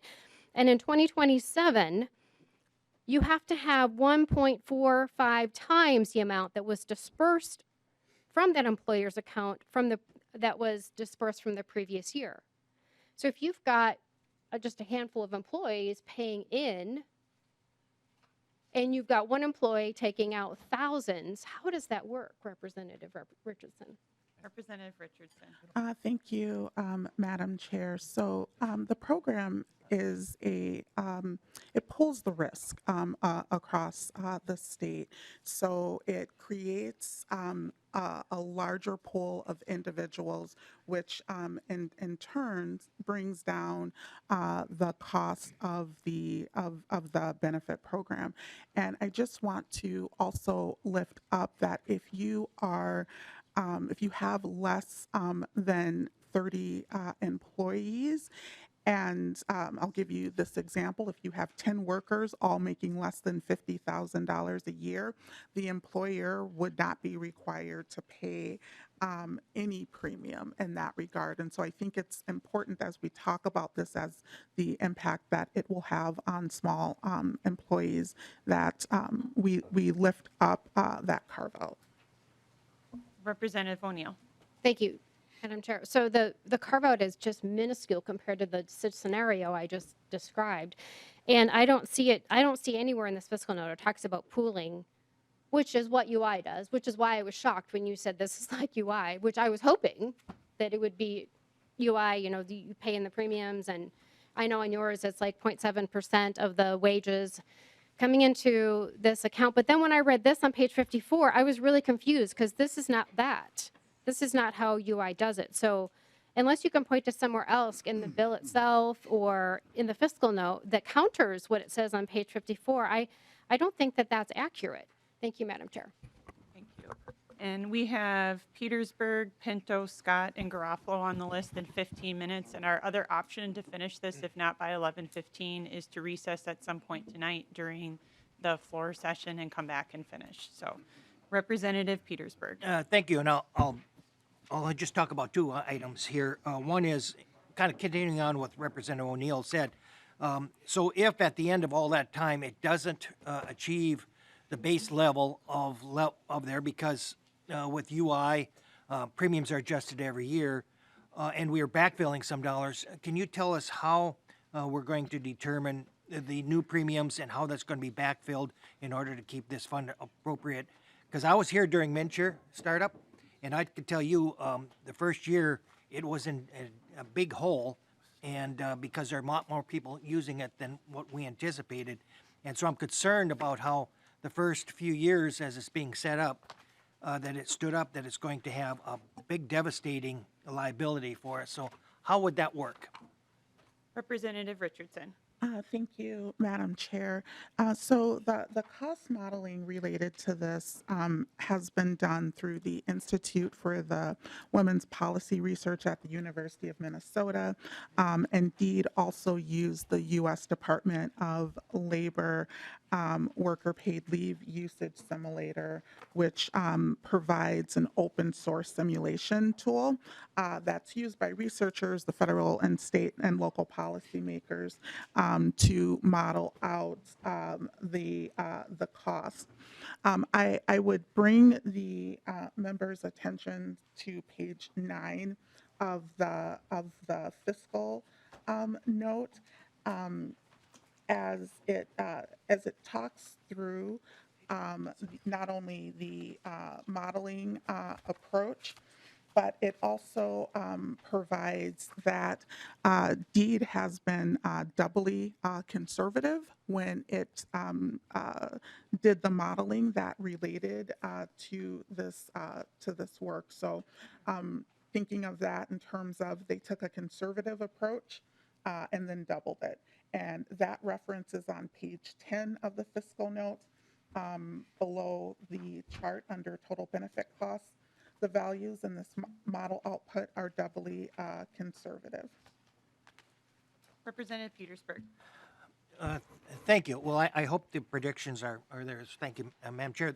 My last question is, in regards to the employees that will be able to benefit from this and that are going to have to pay some of the premiums for that, have you talked to any of them? Are they aware that when this gets initiated, it will result in an automatic a wage reduction for them?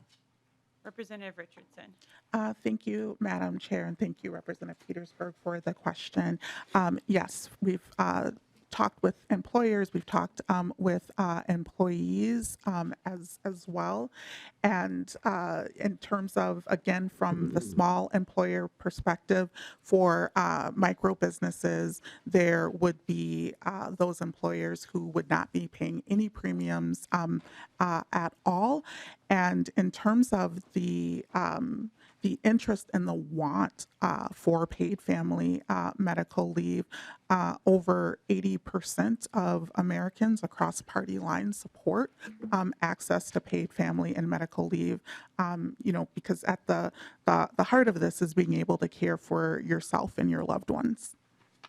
Representative Petersburg. Thank you. I'll leave it with that. We're going to have a lot of discussion on third reading when it gets to the floor. Thank you. Great. And Representative Scott, and for the rest of the members, if you have multiple questions, maybe just lay them out so I can go to Representative Richardson once to kind of answer them. And then if you have comments to make, just to kind of condense that down, that would be appreciated. Representative Scott. Thank you, Madam Chair. Representative Richardson, I want to bring your attention to page 10 of the fiscal note, and give us a second to get there.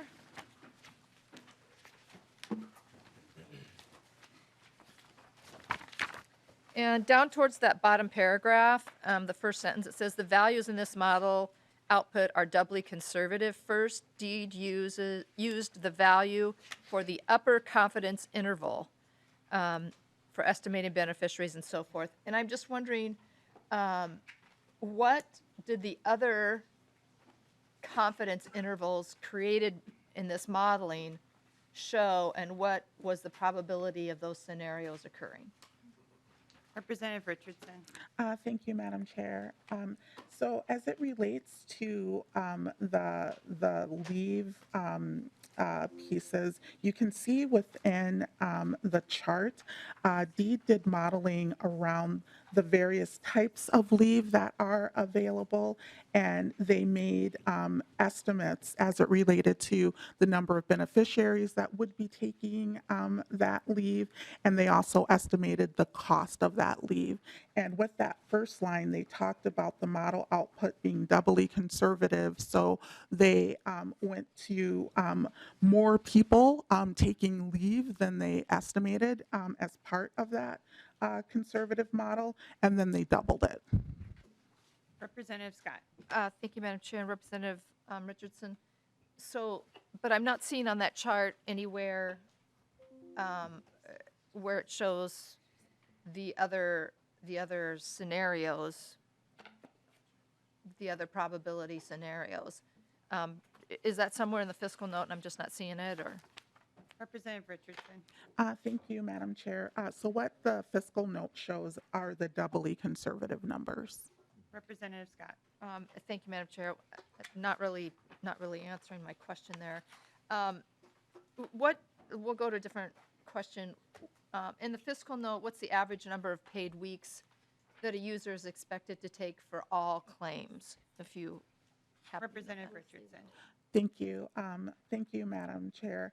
So the way that the modeling was done by deed, it is laid out in the chart above the or under the total benefits costs.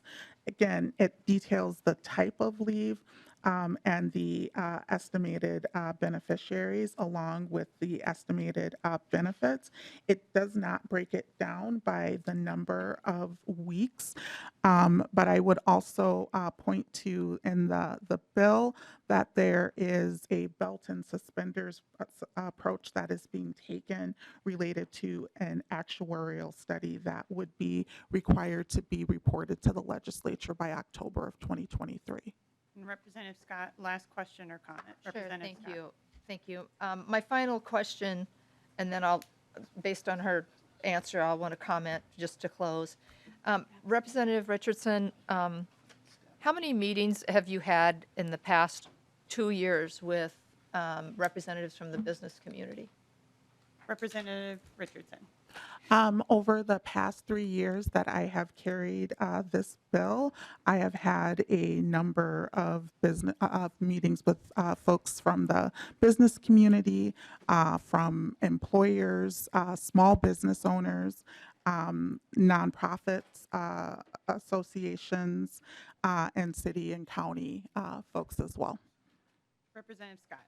Thank you, Madam Chair. And I'll just make these comments. It just seems like, I know you took in judiciary, I think you took an itty-bitty amendment that I had, and then you have this amendment where I think it's the 30 employees or 20 employees or less that you've made an accommodation for that. But I don't see any other movement over the last few years from the original piece in this bill. And I heard everyone complimenting Representative Herr earlier about how much she's worked with the stakeholders and how she's tried to work to accommodate different interests. You know, she had 15 different stakeholder groups.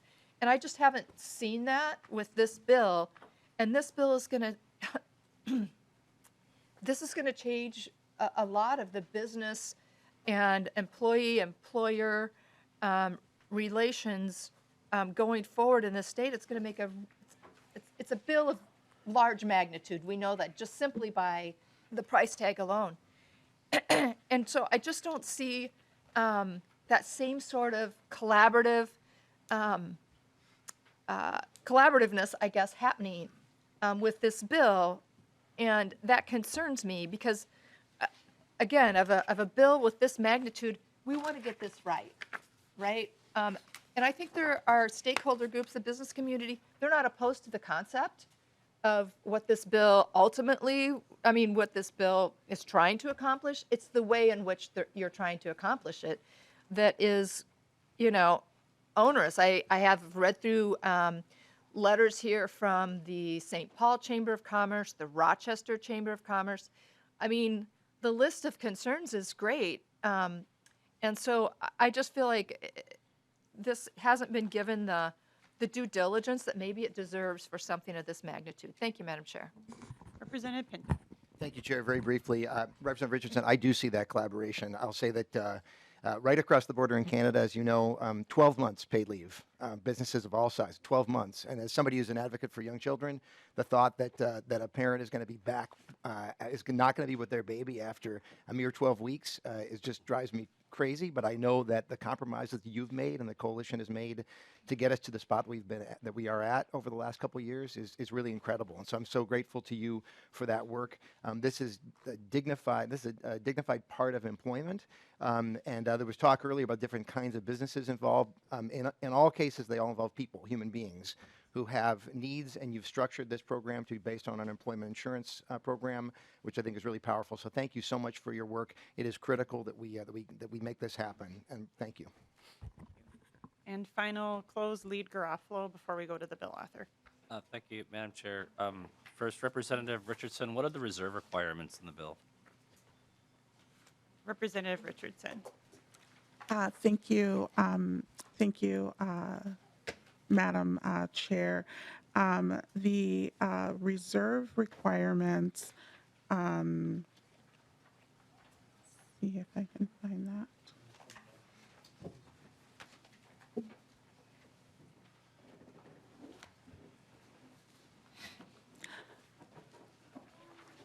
I will have to find the exact reserve requirements for you, Representative Garofalo, but I would also add that with the front loading of funds of the 686 million, it is designed to shore up the account as well.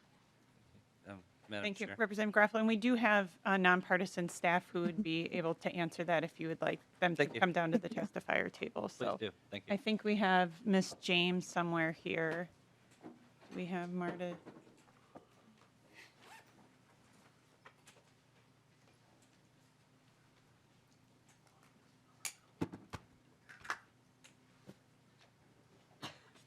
Welcome to the committee. Please introduce yourself for the record, and if I trust you heard the question, but if not, Representative Garofalo can repeat it. Thank you, Madam Chair and members. Marta James from House Research. I am not aware of a direct reserve requirement in the language. There is a premium adjustment in the bill, which I think speaks to the 1.45 was talked about, that relates to increasing the amount in the fund if needed. And I can pull up that section.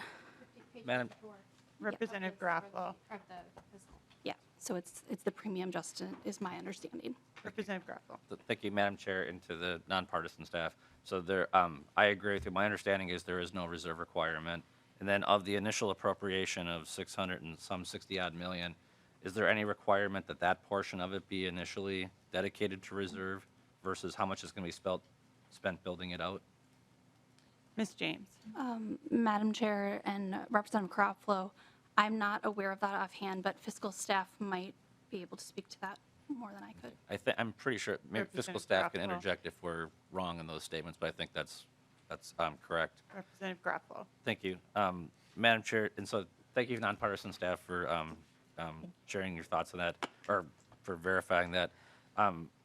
Representative Richardson, the last time, the reason why you're seeing this side of the aisle and other members be skeptical, or members of the public skeptical, is that the last time the DFL passed a payroll tax increase with or not a payroll tax increase, but an assessment with MNsure, the bureaucracy ended up naming conference rooms after DFL legislators. So sometimes we get a little bit skeptical about how money is being spent, but just at a high level view, what we have in front of us is a one-size-fits-all, mandatory, government-run, centrally planned model.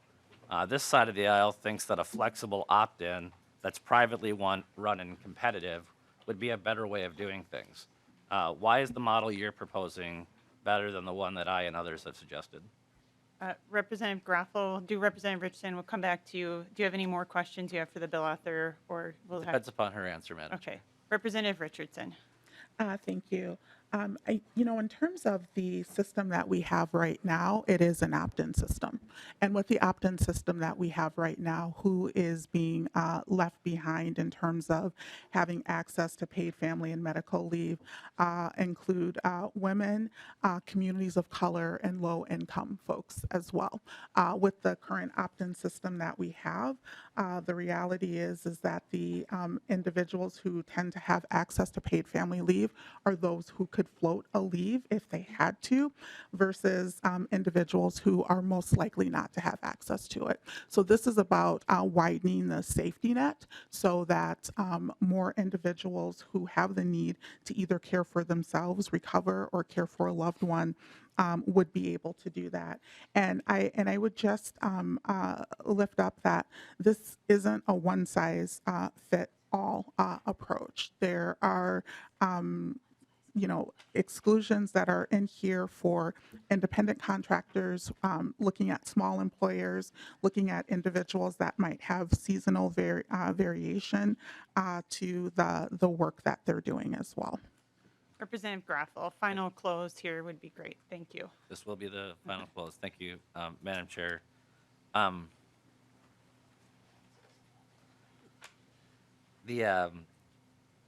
Right now, employee and employer relationships deal with many items, lots of flexibility and individuality in them. If I'm to understand this right, that when a young woman gets pregnant and she's scheduling a maternity leave, she's now going to receive her benefits. She'll be interfacing directly with state government for that. That is a massive change from the how private sector employees are used to dealing with the benefits that's they receive, whether working with their HR department, working with their insurance providers. People now, under the program you're advocating, when they have problems with their benefits, they're going to come to government. And when they have problems with government, they're going to be coming to you for that. So I would encourage members to vote no on this bill. Thank you. Thank you. All right, so I will go back to Ruth for or Representative Richardson for a super brief close before we go to a vote. Thank you, Madam Chair, and thank you, members, for the questions as well. I would just like to reiterate what Chair Pinto talked about, because behind these numbers are people who are in need of support and who are in need of care. And I know that this is a finance committee, and so that's where we spend most of our time. And I also think that it's just important to lift up the fact that there is a cost in not doing this work as well. Understanding that there are human costs as you look at the rates of maternal mortality and infant mortality, preterm birth, and low birth weight babies. Also thinking about long-term care as well. And so just looking forward to more discussion on the floor. Thank you for the opportunity, Madam Chair.